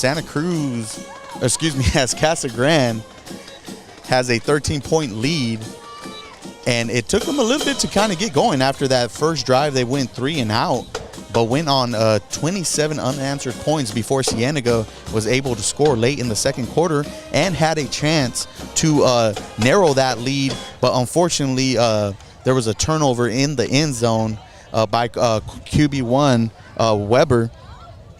Your guys' thoughts, like what that definitely swung the momentum, but I think Casa Grande kind of got it back in the final seconds.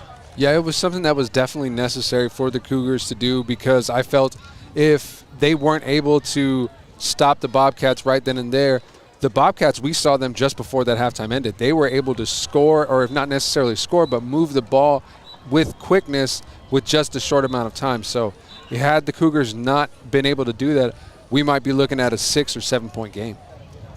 And so what do you think that Casa Grande needs to do, Luke, in order to get that momentum that they had at the start of the second quarter, where they were striking, for deep plays and utilizing that run game? If I'm Casa Grande right now, I'm running hard. I'm making sure that every time I'm running, I'm putting a lot more emphasis on my north and south instead of my east and west running. And if I'm my wide receivers, I'm making sure that I'm putting myself in a position that I can either try to get a penalty off of my defender, or I can put myself in a good spot to catch the ball. And Chris, we saw Cienega's offense come to life there at the end of the second. How can they keep that momentum going into this second half where they'll start off with the ball? I think like what I was saying is like when the coach went into that locker room, he needed to be yelling at that line. He's like, you need to hold these guys. Give us time for the team or the plays to develop. I mean, the things are there. It's just you got to let it happen. You can't just let, and I saw this with Casa Grande. They were going like 6, on the lines, just boom, we'll take you guys. Go ahead, throw the ball. We'll take the chance and pack our box. That's what I was seeing out of Casa Grande. And as you're seeing here in that 5A division rankings, you have Casa Grande currently sitting at 13, while Cienega sits at 18. So both teams needing to pick up a victory here tonight, as it's only going to improve their playoff chances as we get into that final stretch of the season. But before we kick things off, let's take a look at the remaining games for both of our teams. As after this, you'll have Cienega taking on Sunnyside, and then they'll be going into face Buena, which should be a very good matchup there down in your neck of the woods. Then they'll have Desert View, but finish up probably with a tough matchup at Marana. How do you see things faring for Cienega for the remainder of the season? Well, I'm looking at it right now. Marana beating Sunnyside by 6 points. To tell you the truth, I don't know what I'm looking at. You could kind of throw it all over the place.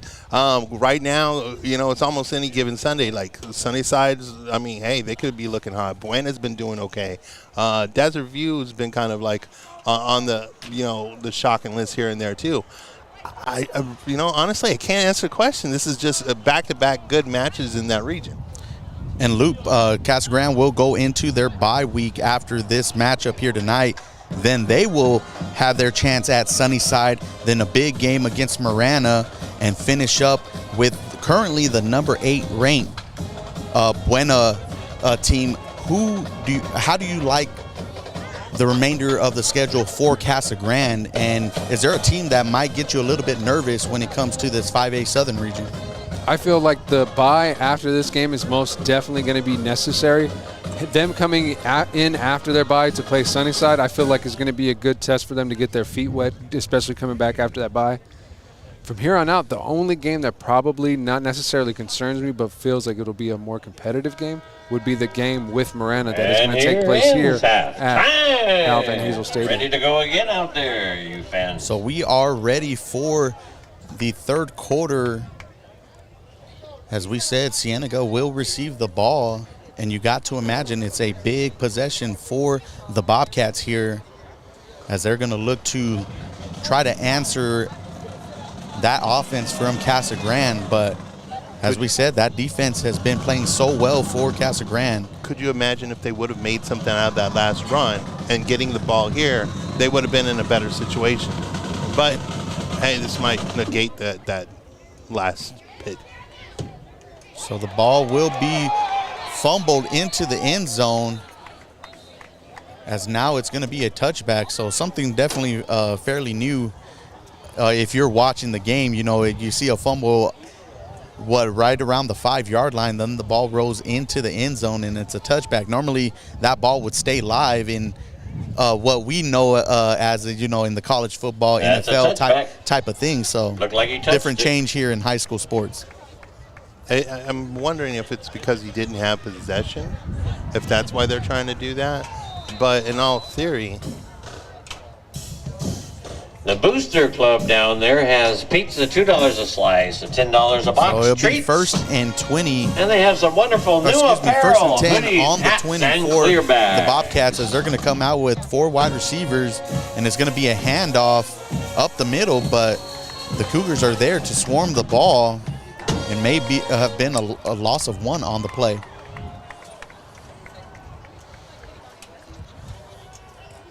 But do you think that the Bobcats still have to go for that run here in the third quarter, even though it's not been working to probably what they had expected? I think you got to always do runs or always the opposite plays that's working for you to keep a defense true.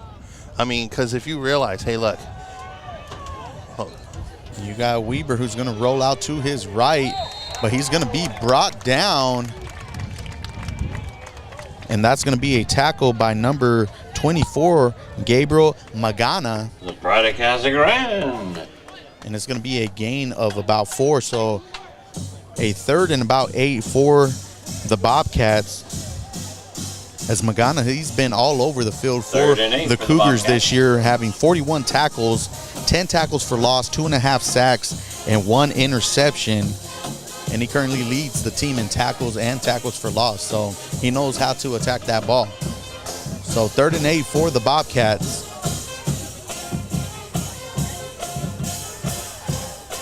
As it's going to be a pass to number 5, Jimmy McCormick, who may just be a yard or 2 short of a first down. So early on here, what decision do you make if you're the Bobcats? Because it looks like they might stay on the field and try to pick up this first down. I think what you really got to do is look at this box. These coaches need to know, are they cramming the box and they're not fearing the passing game? If that's the case, okay, maybe I'm going to a little quick pass like they just showed. But if they're playing their roles, I might even do a little QB keeper and just get the 2 yards, or at least 1, and make a 4th down management. So it'll be 4th and 1. Well, never mind. And it looks like they're going to go with a 3 wide receiver set. As we'll see where the spot is on the play. Ooh, that's close. It's going to be close, and it looks like it's going to be a first down for the Bobcats. So a risky move, especially running that jet sweep. First down as McCormick's going to get enough for that first down. Have you recognized this a lot this season, where if a quarterback doesn't tend to take snap under, they really never do? That's true, and I see a lot of teams going to that shotgun pistol style formation. You know, I know there's some teams that, like Coolidge, you always speak of Benson running those wing T where the quarterback's under the center a lot, but sometimes those are different situations, as you're going to see Weber get some pressure on him, and he's going to get the pass away, and looks like he almost connected with his intended receiver, number 82, Billings, but they'll say he was out of bounds. You can see the offensive line struggling with Williams. Like, they're almost like doubling up right there. He might have got away with a hold on that. Drum majors Curtis Maroney. Oh, definitely. And you also got to keep your eye on number 55, Kyrese Banks, a big transfer out of Maricopa from Sequoia Pathway.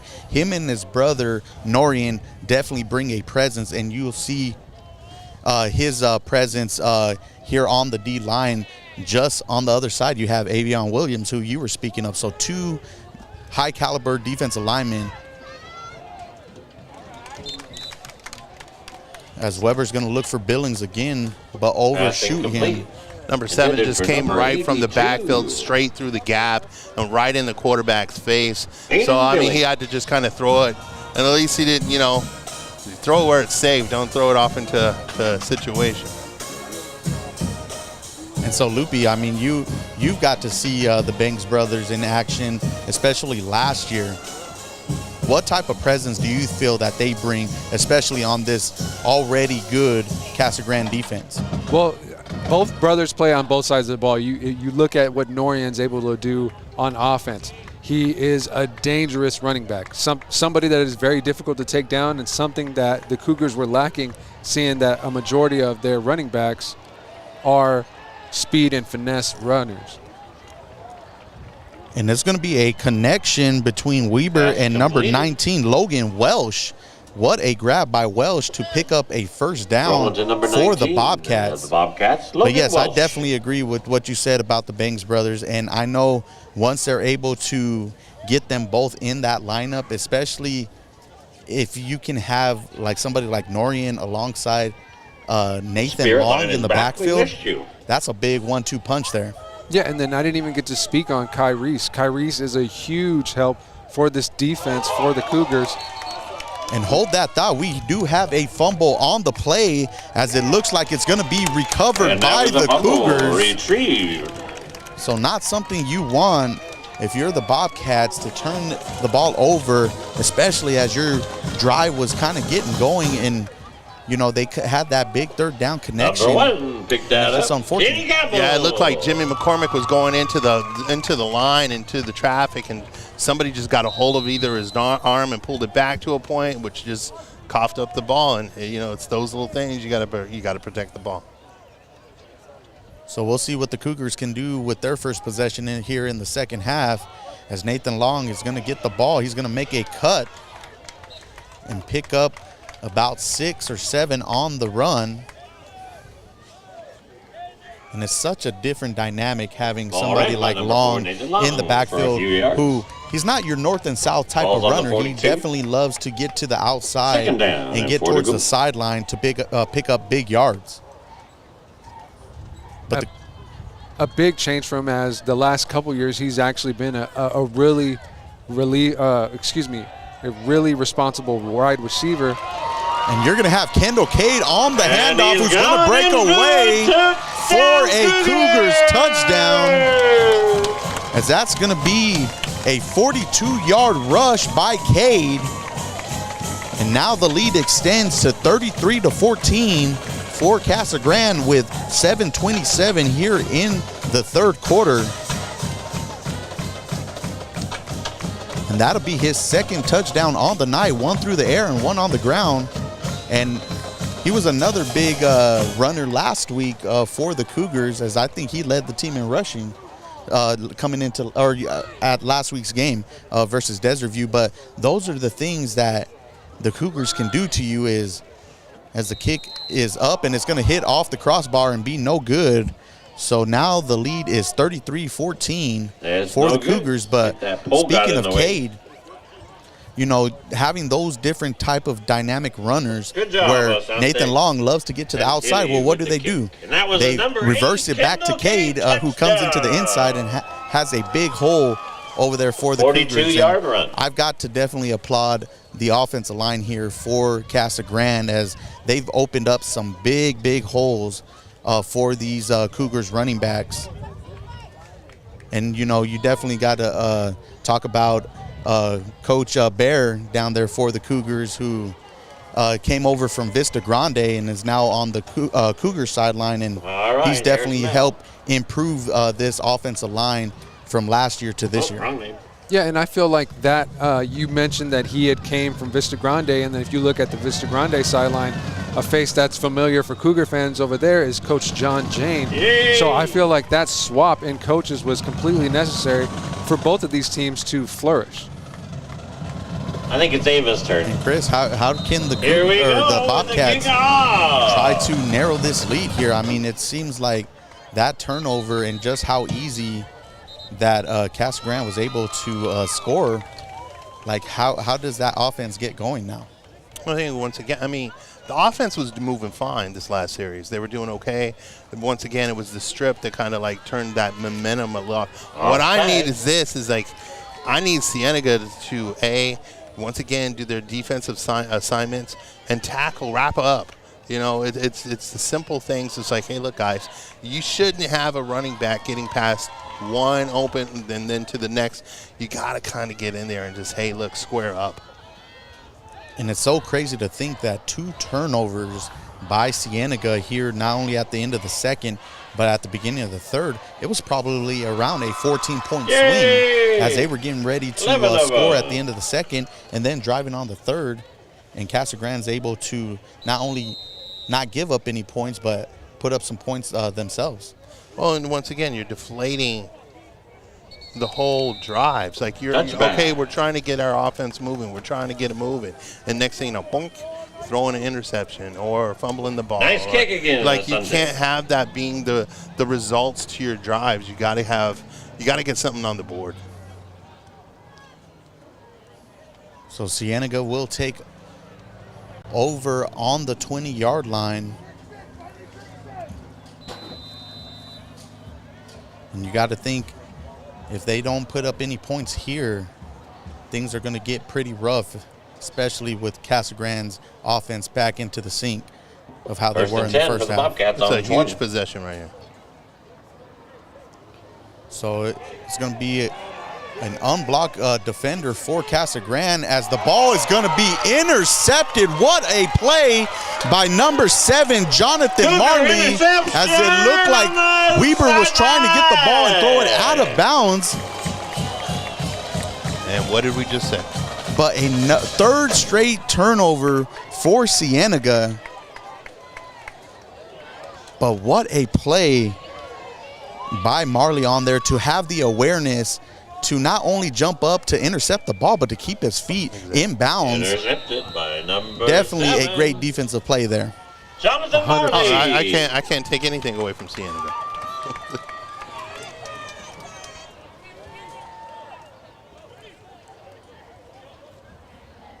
So Gant will get his offense going as the ball's at the 18-yard line. And he'll hand the ball off to Long, who makes a cut. And will pick up 3 on the play. Ball ran by number 4, Nathan Long. Ball stopped And at the another 16. score update around Pinal County. Santan Foothills now leads Coolidge 20-0. So definitely impactful not only in that 3A Central, but also in that 3A division. So we have a 2nd and 8. As it's going to be a play action, and Gant is going to find the open receiver. That's Avion Williams, who's going to get in for another Cougars touchdown. So with 6:29 left to play, Cougars are now up 39-14.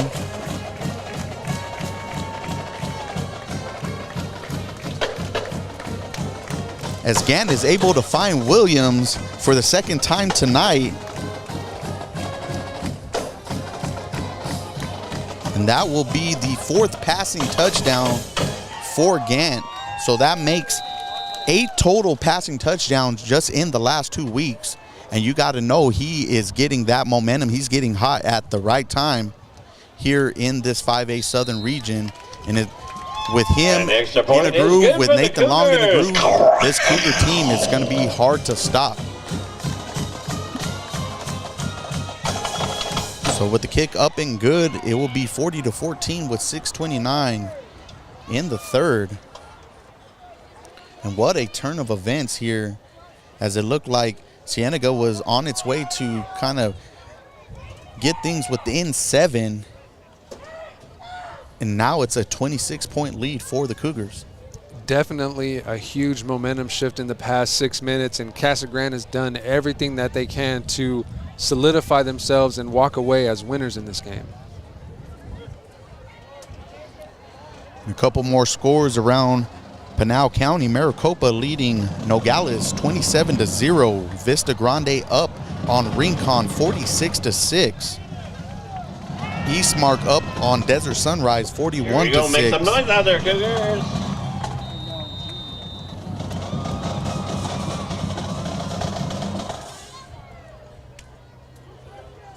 So the ball will be received inside the 8, and another fumble on the play, but looks like it's going to turn into a pretty good return for the Bobcats, as they will have the ball just shy of the 30-yard line. Do you think Cienega is questioning everything they're doing right now? Ethan Billings. I mean, it's hard to see, because the thing is the quarterback doesn't have a lot of time to throw the ball. And, you know, coming into tonight, you know, their run game has not been able to get things going. They're only averaging 2.9 yards per carry. So if your main aspect of driving the ball downfield is you don't have time to get the ball out, you know, it pretty much depletes your whole offense. As you see, the Cougars are going to wrap up McCormick on the play for a loss of about 2. Well, and I don't even think it's just that. I think, like, even when you see on the kick return and everything else, are they questioning, like, you're dropping balls, you're doing this, like, on the defense, you're not wrapping up, you're, like, are you questioning everything Please hold the ball on the track, please. I think what I'll say is that the biggest thing is maybe they're going a little bit too fast. You know, instead of doing what their normal routines are, they're trying to make a big play for their team. but sometimes when you get into a rush, it kind of you get a little bit out of your character, as it's almost another interception thrown by Weber on the play, as that was number one. Kenny Campbell's picked up. That was number one Campbell, who almost was able to get another. That would have been 4 straight turnovers for Cienega there. I got kicked out of my secret cooking class. Can you believe that? I spilled the beans. So it'll be a 3rd and 11 for the Bobcats, as they'll have 4 wide receivers. You got pressure coming from the Cougars defense, and Weber has no choice but just to throw the ball away. So another 3 and out for Cienega. You got to love the pursuit from Leland Savidia. He was not going to stop unless he got to Weber. And if you look at it, we've been talking about all the pressure that Casa Grande has been able to develop, not only from Savidia, but you have Williams, you have Banks, and then you even have some defensive blitzes or defensive back blitzes where they're coming in untouched. And so those things, you know, are what makes a defense so great. And it's no wonder that they create so much chaos for an offense. I mean, I spoke of it, the 25-plus sacks coming into the night on top of 9 interceptions, and they're only adding to that total, as it looks like Campbell is going to get Armstrong is going to get a pretty decent return, as it'll be 1st and 10 for the Cougars on the 47-yard line. Armstrong.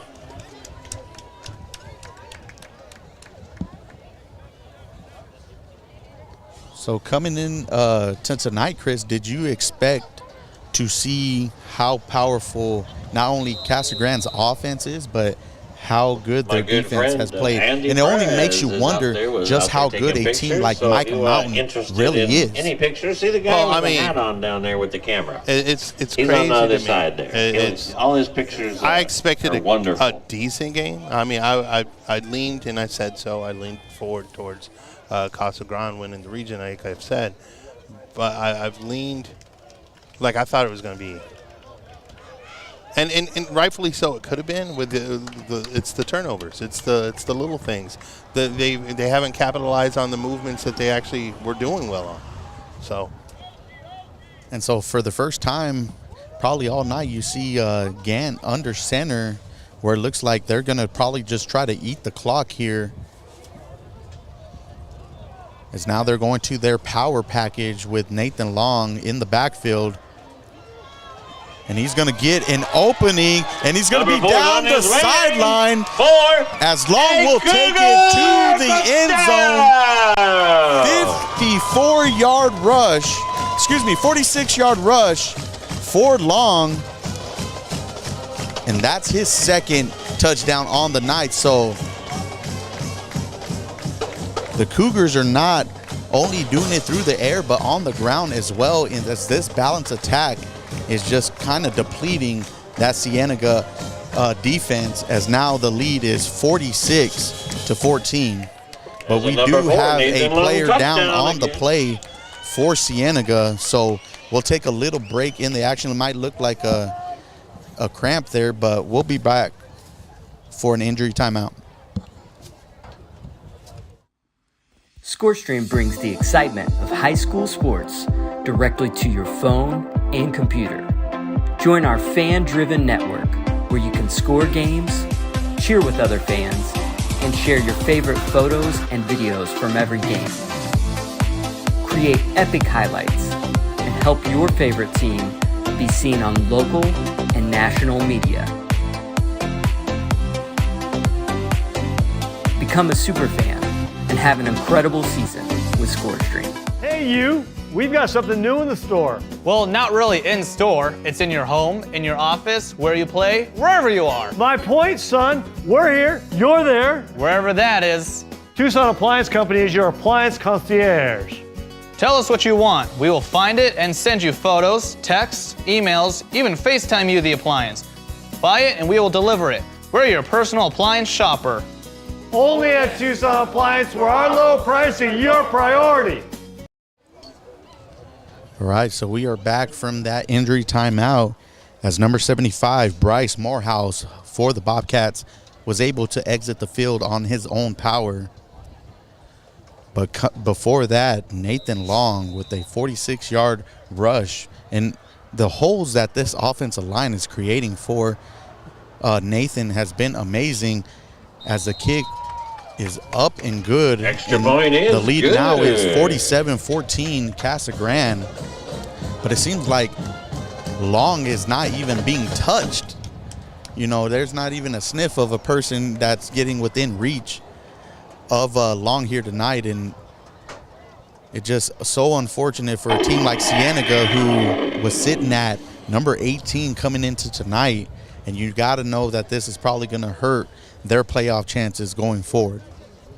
Yeah, but if you're the Casa Grande Cougars, this is exactly what you needed to boost your not only your confidence, but your rankings numbers, because we know that Coach Luna definitely wants these boys back into the playoffs, but he wants them in a position where they will be at ease, so to speak, where they will have a little bit of a home field advantage and not have to take so many games on the road. And it's crazy to see what a year a difference makes. When they came into the 5A region or 5A division last year, you know, they struggled quite a bit going against those Phoenix teams.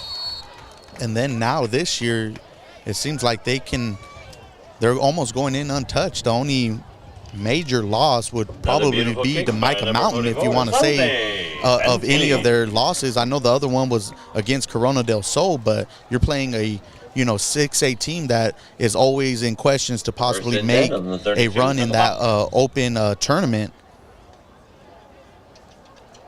But it's been the Cougars' night tonight, and we'll see if the Bobcats offense can get any type of momentum going. And like we say, you want to have little victories to take into your next game despite what the score is. So it will be a completed pass, but number 1, Campbell, is going to get the tackle in the backfield as the pass was completed to number 13, Ari Dubin. And these Cougars are flying all over the field. You know, you got to be so excited, causing 3 straight turnovers and helping your offense get great field position. Definitely taking advantage of the Cienega mistakes, and with just under 4 minutes to go in this third quarter, we are maybe less than 20 minutes away from calling a Cougars victory. So 2nd and 15 on the play. Dubin is going to scramble and maybe pick up a couple on the play, but we do have a flag, as it looks like it's going to be a late hit on the Cougars defender, number 0, James Kelly.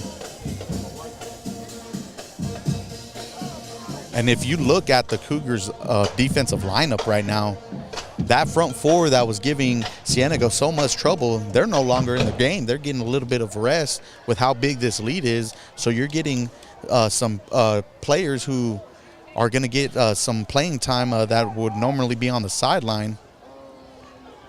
And so that's only going to make things even better for the future of the Cougars.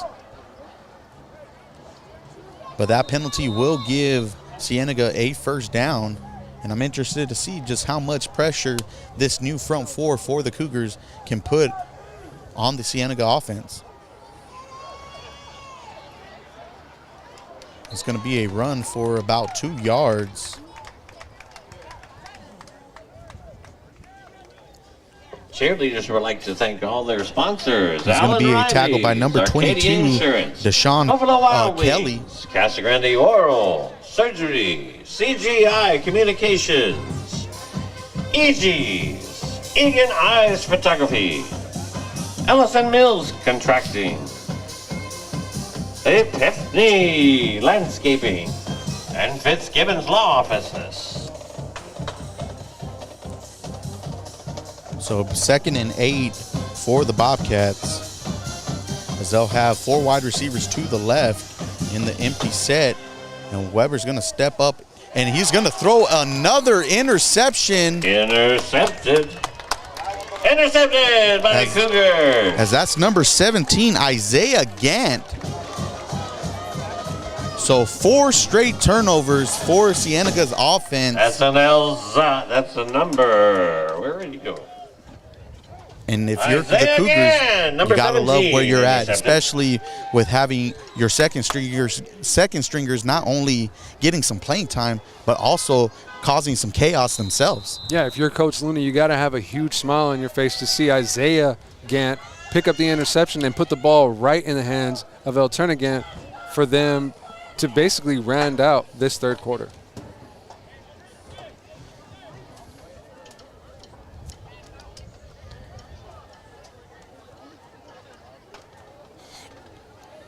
So the Cougars will come in a power set.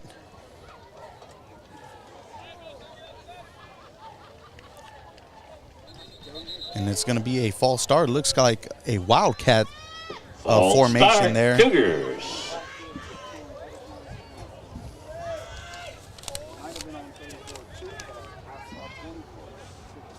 One thing that I'm definitely keeping my eye on right now is number 18 for the Cougars, Brandon Montgomery, is getting himself some warm-up reps in. We might see a new quarterback be put in the game for the Cougars in the fourth quarter. So they'll stay into that formation as Long is going to be tackled in the backfield for a loss of 1 on the play. So interesting to see that they're not having a traditional quarterback back there, but going to kind of do things with their running back. City. Have you been to their new place yet? And I'm interested to see if we'll get a look at number 43 for the Cougars, Norian Banks, to be able to get some reps in the backfield. Orthodontics. Well, speaking to Coach Wood in the beginning of the game, Norian might have tweaked his knee, so we might not get to see the young Banks brother right in this game. So it's going to be another run for the Cougars as there's a fumble on the play. And it's going to be recovered by Cienega, so a break finally comes Cienega's way. But if you're the Cougars, do you like that type of formations? You know, you got the game pretty much locked in. I think, you know, having a traditional quarterback back there, you know, you have a running back now playing what would be the quarterback position, and you get those kind of missed snaps or missed connections when he tried to hand the ball off to Cade there. I can only assume that Mark Luna knows what he's doing. Trying to mix things up, trying to maybe include certain other kids or whatever the case might be, I don't know. But, I mean, as for Cienega, you got to capitalize on this. And we're going to get a run by Cienega. It's going to be a big hit on the play. As that looks like by Bobcat number 24, Gabriel Lopez. As that's number 24, Gabriel Lopez on the run. And I think he was tackled by number 5, Julian Ramirez. And so now we have a new quarterback in for Cienega, number 14, Julian Hanley. We'll see if he gets the opportunity to kind of air it out as they come out in that pistol formation. Sometimes the unfortunate part about putting in a substitute quarterback is you don't let him throw the ball. It becomes more of a hey. And he's going to roll out to his right as he throws the ball in the air, intended for number 80, Liam Moore. Passing complete. And they'll bring up a 3rd and 7. Coming into the final minute of the third quarter.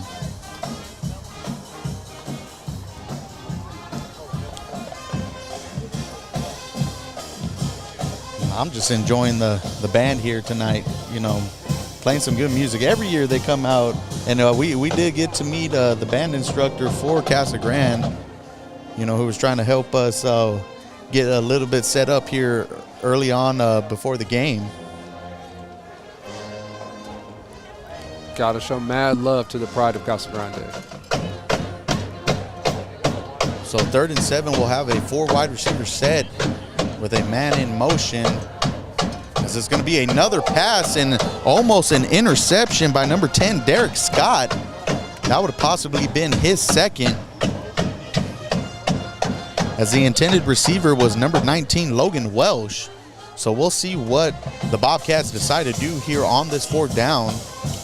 I mean, you really have nothing to lose at this point, but try to go for it. You know, you're already across the 50, inside the 30.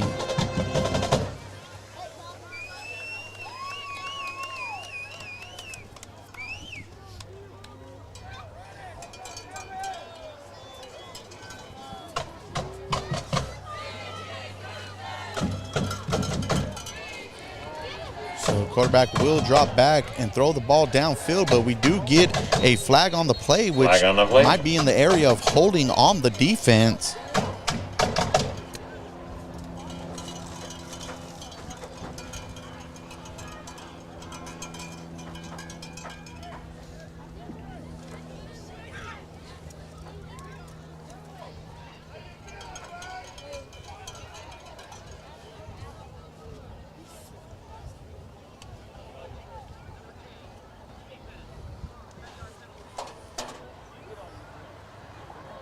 So holding against the Cougars, and that will give the Bobcats a 1st down. They got to capitalize on this. I mean, the game might be out of hand or out of reach at this point, but at the same time, like we always say, you got to get those little victories going. I don't want to see like a 20-some-odd point spread. Like you just want to see. And Hanley's going to drop back. And it is going to be an interception by number 10, Derek Scott. His second. That'll be his second interception, correct. And so that's at least 5 turnovers created by this Cougars defense.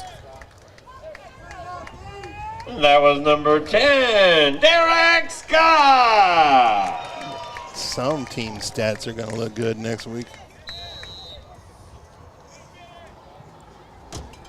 So we'll see what the Cougars come out here in this formation, as it looks like now number 18, Brandon Montgomery, might be here in the lineup at quarterback. And we do have a flag on the play. Flag on the play.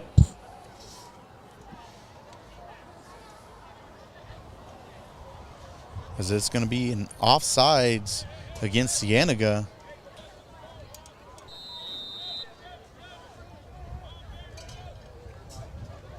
Maybe the 12-man? Yeah, they might have more. I saw one run off. First and 5 on the 16th. Because it did come from the back judge back here. So with 42 seconds here in the 3rd, it's going to be a run from the Cougars.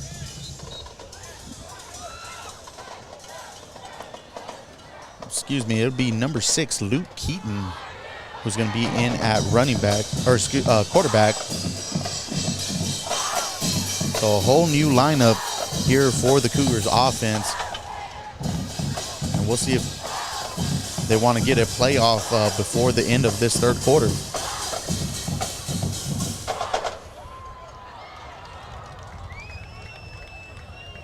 And it looks like they'll just let time expire.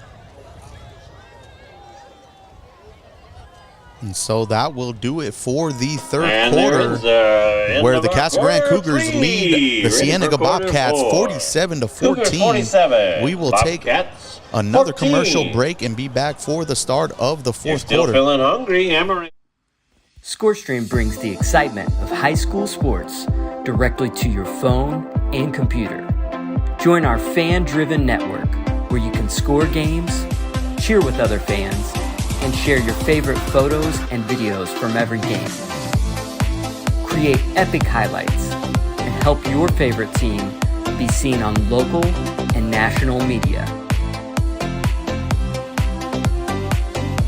Become a super fan and have an incredible season with ScoreStream. Hey you, we've got something new in the store. Well, not really in store. It's in your home, in your office, where you play, wherever you are. My point, son, we're here, you're there. Wherever that is.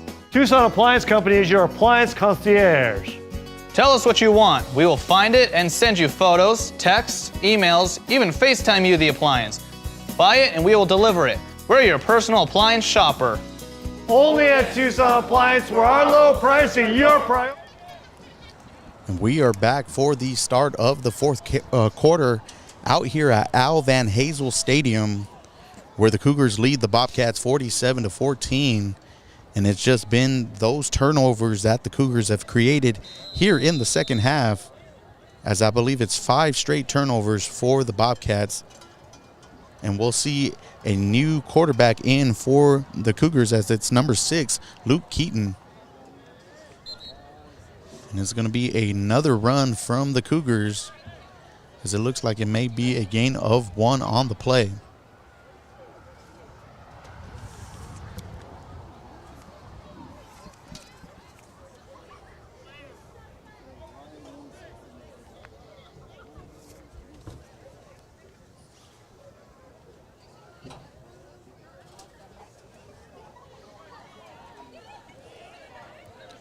And it looks like number 21, Santino Velasquez, is in the backfield for the Cougars now, as Keaton is going to keep the ball,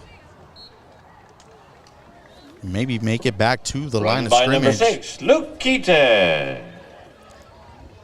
So bring up a 4th and about 1 for Casa Grande, and it looks like they're going to keep the offense on the field. I wonder if Luke is related to the former state champion R.J. Keaton. Definitely could be. Did he have a younger brother that you know about? I'm not sure. I know that the name definitely stands out. You know, I think it's time to introduce the spirit line. And so we will get a timeout. Isn't it time to from introduce the girls Casa down there? Grande. But during that time, let's say another big thank you to our sponsors for tonight's game. As we have spoken about, Get It In Apparel, who's always helping out these programs here. Cougars are wearing their uniform here tonight. So Get It In Apparel, always doing good things, and is also the sponsor for our player of the game. And then we got Pop Studio, who's doing his thing down in Tucson. If you ever wanted to do a podcast or a video cast, hit up Pop Studio. And ScoreStream, the app that we at the SoAZVB Network use to keep you updated with scores around Pinal County and southern Arizona. Miss Ryland. And a fumble. And Keaton's going to recover the ball, but it's going to be a turnover on downs for the Cougars. And the Bobcats will have great field position.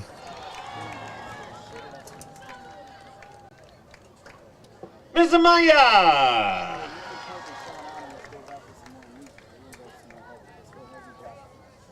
Miss Mallory. So we'll see if there's any type of life left in this Bobcats offense. Miss Tia.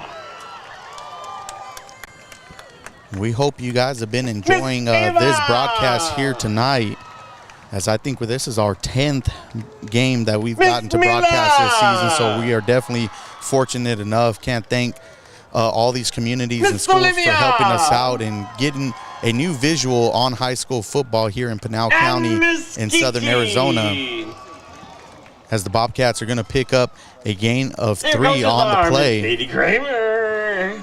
And Michelle, but Luke, what has been one of your favorite aspects of now broadcasting? Every year we seem to try to do something new, add a new element to the Varsity Breakdown. It started all off with a podcast and slowly moved into highlight videos and you taking pictures for graphics. Now we're doing broadcasting. Like, what has been enjoyable for you in this element? I feel like we're evolving with the times. Like, we're not necessarily trying to keep the same black and white type of news coverage that we are used to getting here in southern Arizona and in Pinal County.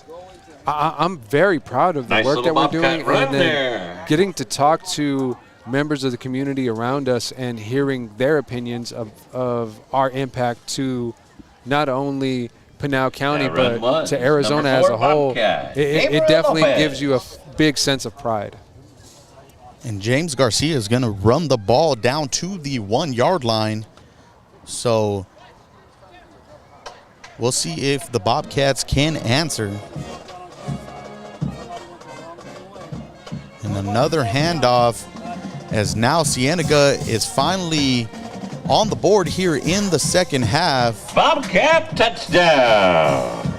As Garcia is going to take, it'll be number 24, Gabriel Lopez, on the touchdown.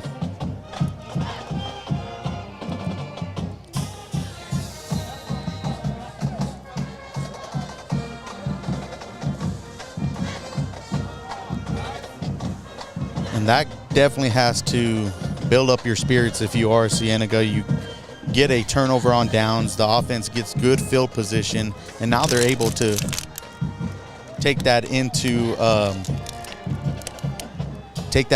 next week.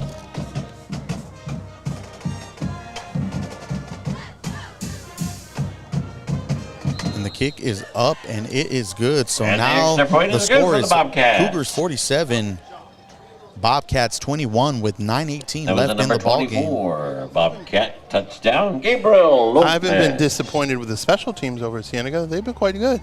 Extra points doing well. I mean, kick return, they've all been doing okay. And so, Chris, Loopy and I were talking about, this is being our first year broadcasting, and each year me and him have been able to add a new element to what we do for the Varsity Breakdown.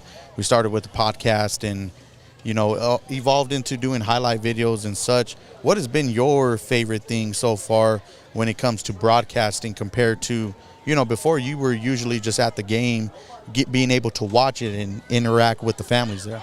I think what I really like is the product. I mean, I like the fact that we're able to produce something that Southern Arizona and Pinal really never had before. Just a good, clean product where the visuals are clear, the graphics, just so much going on. And then on top of that, you get what takes away. For example, when we're doing the player of the game, like Lupe will post up, that's a huge thing for some of these kids to see. Not only like we're coming to their town, we do something, and then there's something after it. So I kind of like the whole product is pretty good to me. Timeout, Bobcats. And as we get a timeout in the action, we always talk about, how tough it is to go from school to school. And, each school is different. Some are newer, some are older. And just having a source of Wi-Fi to make things even more clearer. ALA Ironwood last week, they got the Ethernet plug-in. You get, even some Wi-Fi that's in the press box. And, how has that been a challenge for you guys, and especially when sometimes we don't even get to broadcast a game live when we had every intention to? I feel like when we don't have everything that's at hand, I feel like we as a group kind of feel like we've failed.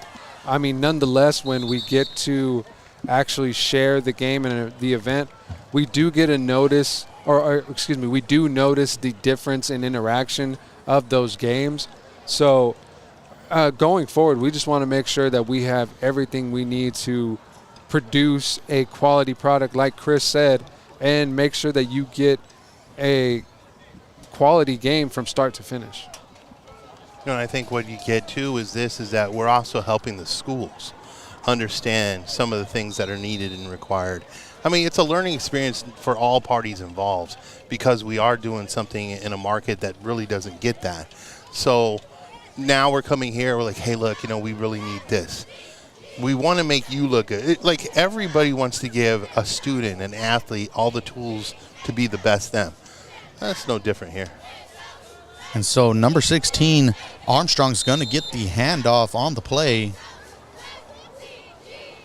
And we'll see. He might have made it back to the line of scrimmage. Oh, it'll be a gain of about maybe 2. 16 on the run, Cameron Armstrong.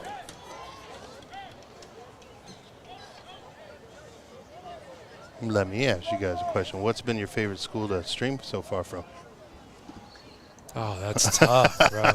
That's so tough to put us on the spot like that. Chris would do that with 8 minutes to go. Oh, man. You got 8 minutes. My favorite. Lupe's all like, I need to get down there. I need to go. No, I'm trying to find a way in my mind to make this stretch out.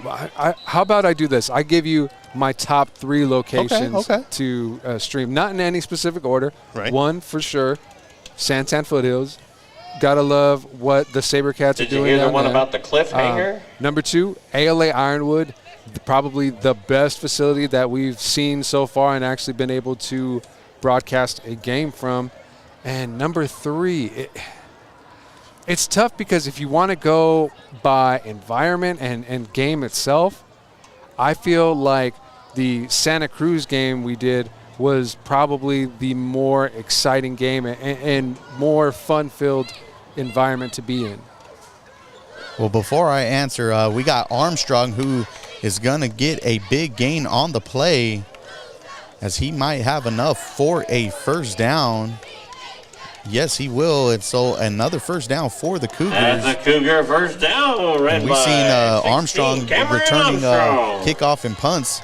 Now he gets a little bit of action in the backfield. But for me, definitely the schools you spoke of, Loopy. But I also can't forget to mention Post and Butte. Even sitting in like between the press boxes, they have 2 press boxes, and having your own like little area that is pretty much yours, and you get to make it a lot more fun. But I think overall, the teams you said, I mean, you can go to the alma mater, as it looks like Cade is going to get the edge and take the ball all the way down, almost inside the 20. We'll see where he stepped out. That as was he's Kendall inside Cade the 30, many yards. and it'll be 1st and 10 for the Cougars at the 28-yard line. But, especially even our first game with Coolidge, you got a new athletic director there who is bringing some spirit and life back in to the Coolidge High School itself. So for me, though, definitely the ones you said, ALA Ironwood, Post and Butte, and Santan Foothills. Those would be my top 3. I got to throw in Push Ridge. Push Ridge. Push Ridge was an awesome, great game too. I mean, the atmosphere was amazing there. With the student body was incredible. They were packed galore.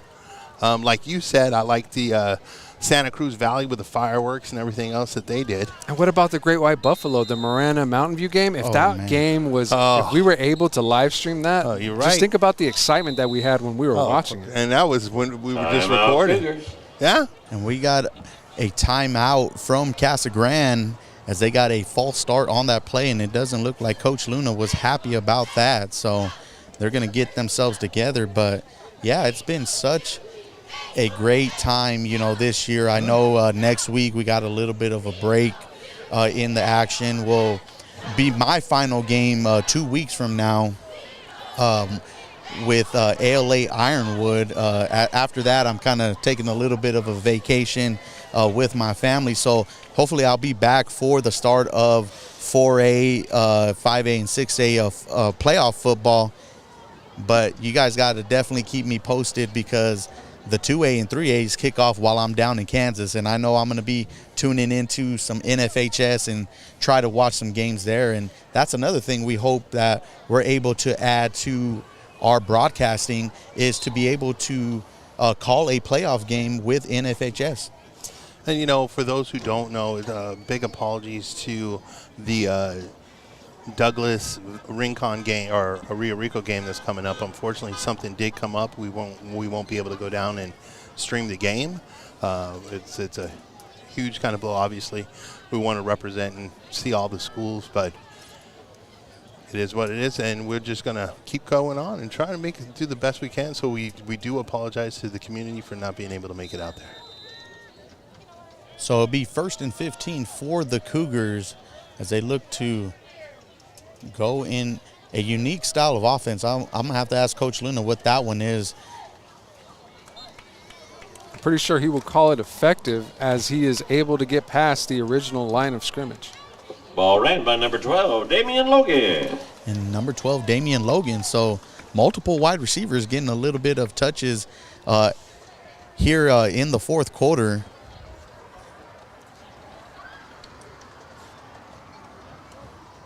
As we'll see Cade keep the ball. So coming up on that 5-minute mark, Lupe, who do you guys think is the player of the games here? Do you guys know at this point? Or I feel like if I had to choose one from each side, it's going to be leaning more towards our impact players, because both players have done their best to try to keep their teams in this game. Granted, Weber has thrown quite a few interceptions in this game. Nonetheless, is still trying to keep these Bobcats fighting in this game. And I could kind of agree with you on that as well, because, I mean, he for all the scrambling that he did in the backfield and everything else, you know, it's unfortunate that the outcome on some of his passes are what they are. But, I mean, to still be able to try and look down, to keep his head up, try to go through the game, I'd probably agree with you on that too, man. What about you, D? Who are you feeling? I definitely will agree with you guys. I mean, you had Weber throw 2 touchdown passes. You know, Fatty Gant with 4 touchdown passes here tonight. And I think just both quarterbacks show just how important they are on their respective offenses and how maybe the team can't mesh well if they're out of the lineup. So I will do an honorable mention, though, you guys' player Williams. I mean, to have such a presence to actually kind of, in a sense, alter a defense and offense, because he presents such an amazing, you know, physique of a specimen of a person. Like he's something to respect, man. But yeah, if we're doing honorable mentions, even number 4, Nathan Long for the Cougars, who also put in 2 touchdowns himself on the ground.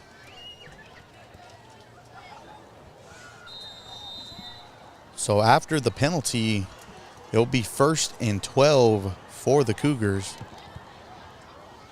as Armstrong is going to be in the backfield, but we do have another penalty, as it'll be a false start against Casa Grande.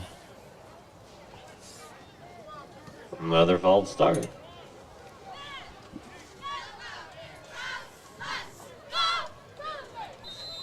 There will be some extra paying attention during practice next week on both teams, I believe.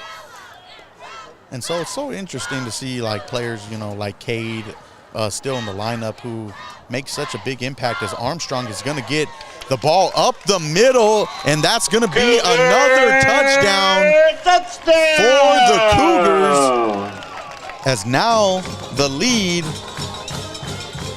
extends to 53-21, and what a great call by the Cougars.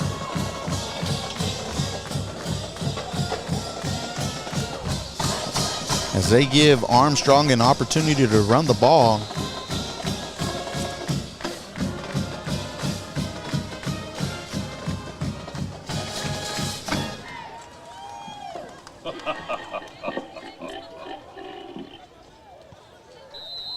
So the kick is up, and it is no good. But with 4:58 left to play here in the ball game, the Cougars now lead 53-21. And that formation that they have right there, that power formation, bringing in all those extra blockers for somebody as speedy as Armstrong. I mean, he almost made it look easy out there in that Wildcat formation. And the phone rang. Definitely doing a lot. The nurse came out and said, Doc, I'm really impressed being able to come up here. There's a patient on the phone that says he's invisible. And the doctor said, well, tell him I can't see him right now. You got to give it up to this announcer. He's got his little side jokes for those who haven't listened or heard. And it's all game long you'll get them. And so it brings a different element to the ball game, and you got to appreciate it. You know, sometimes you don't get those announcers who are really into the ball game, and even the band, you know, this late in the game, they're still having a good time playing some music here for the fans that are left as the ball rolls into the end zone.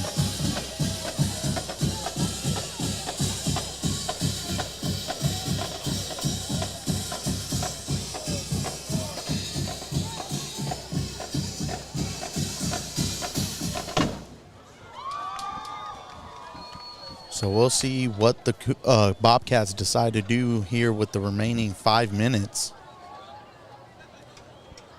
And you got to expect they're going to try to get some plays to take into next week and kind of build off that. On the way they're home. going to be playing, Hi, Gene. visiting Sunnyside, who we definitely have to take a look at how they're still doing against Marana. And just another update, Coolidge has battled back from 20 points down to tie the ball game against Santan Foothills with 2 minutes in the fourth quarter. You had Eastmark picking up a victory 58-6 over Desert Sunrise as they improve to 5-2, and it's going to be a very good battle in that 4A East Sky. And then you have Snowflake ahead of Post and Butte 30-20. And Santa Cruz Valley is able to knock off Santan Charter 22-19 as they improve now to 6-1 on the season and are setting themselves up for a showdown with possibly Chandler Prep, who I believe Santan Charter just beat last week. So if you're Santan Valley, you got to love picking up that victory and being that much closer to an automatic bid for the playoffs. It's all about hustling into that 16 right now. And Vista Grande knocks off Rincon University, winning 54-14. 3rd and 4 on the 26th. We have a 3rd and 4 for the Bobcats coming up. Were you able to find anything on that Sunnyside game?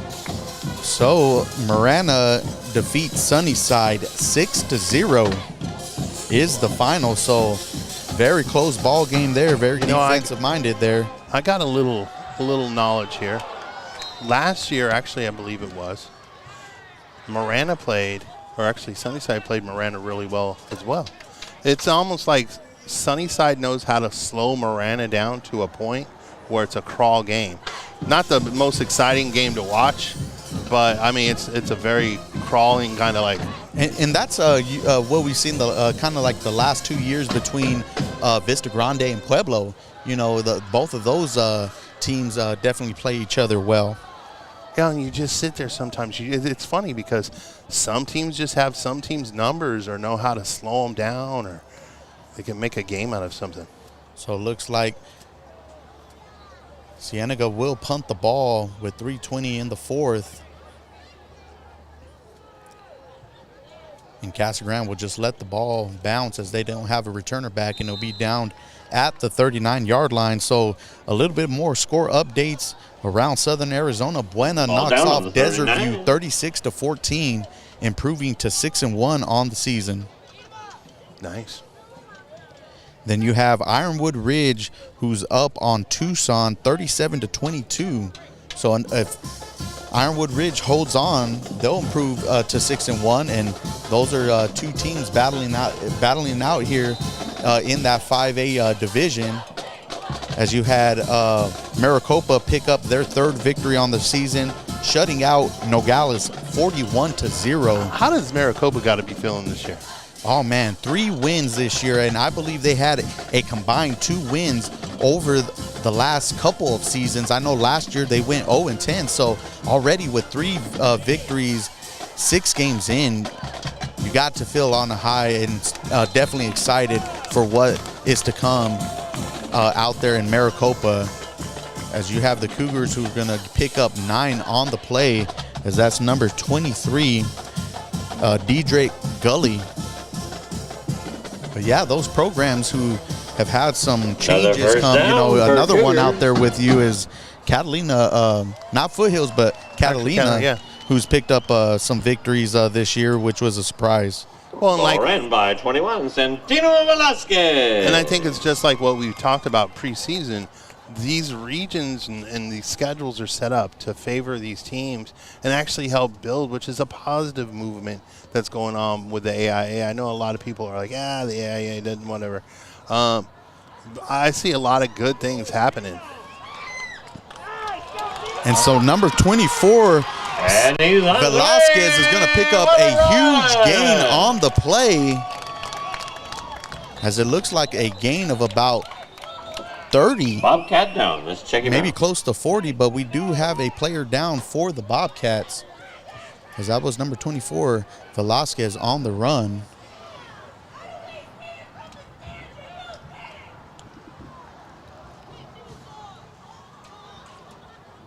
And so we'll take an injury timeout here in the final couple minutes.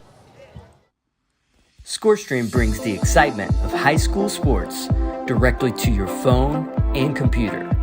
Join our fan-driven network where you can score games, cheer with other fans, and share your favorite photos and videos from every game.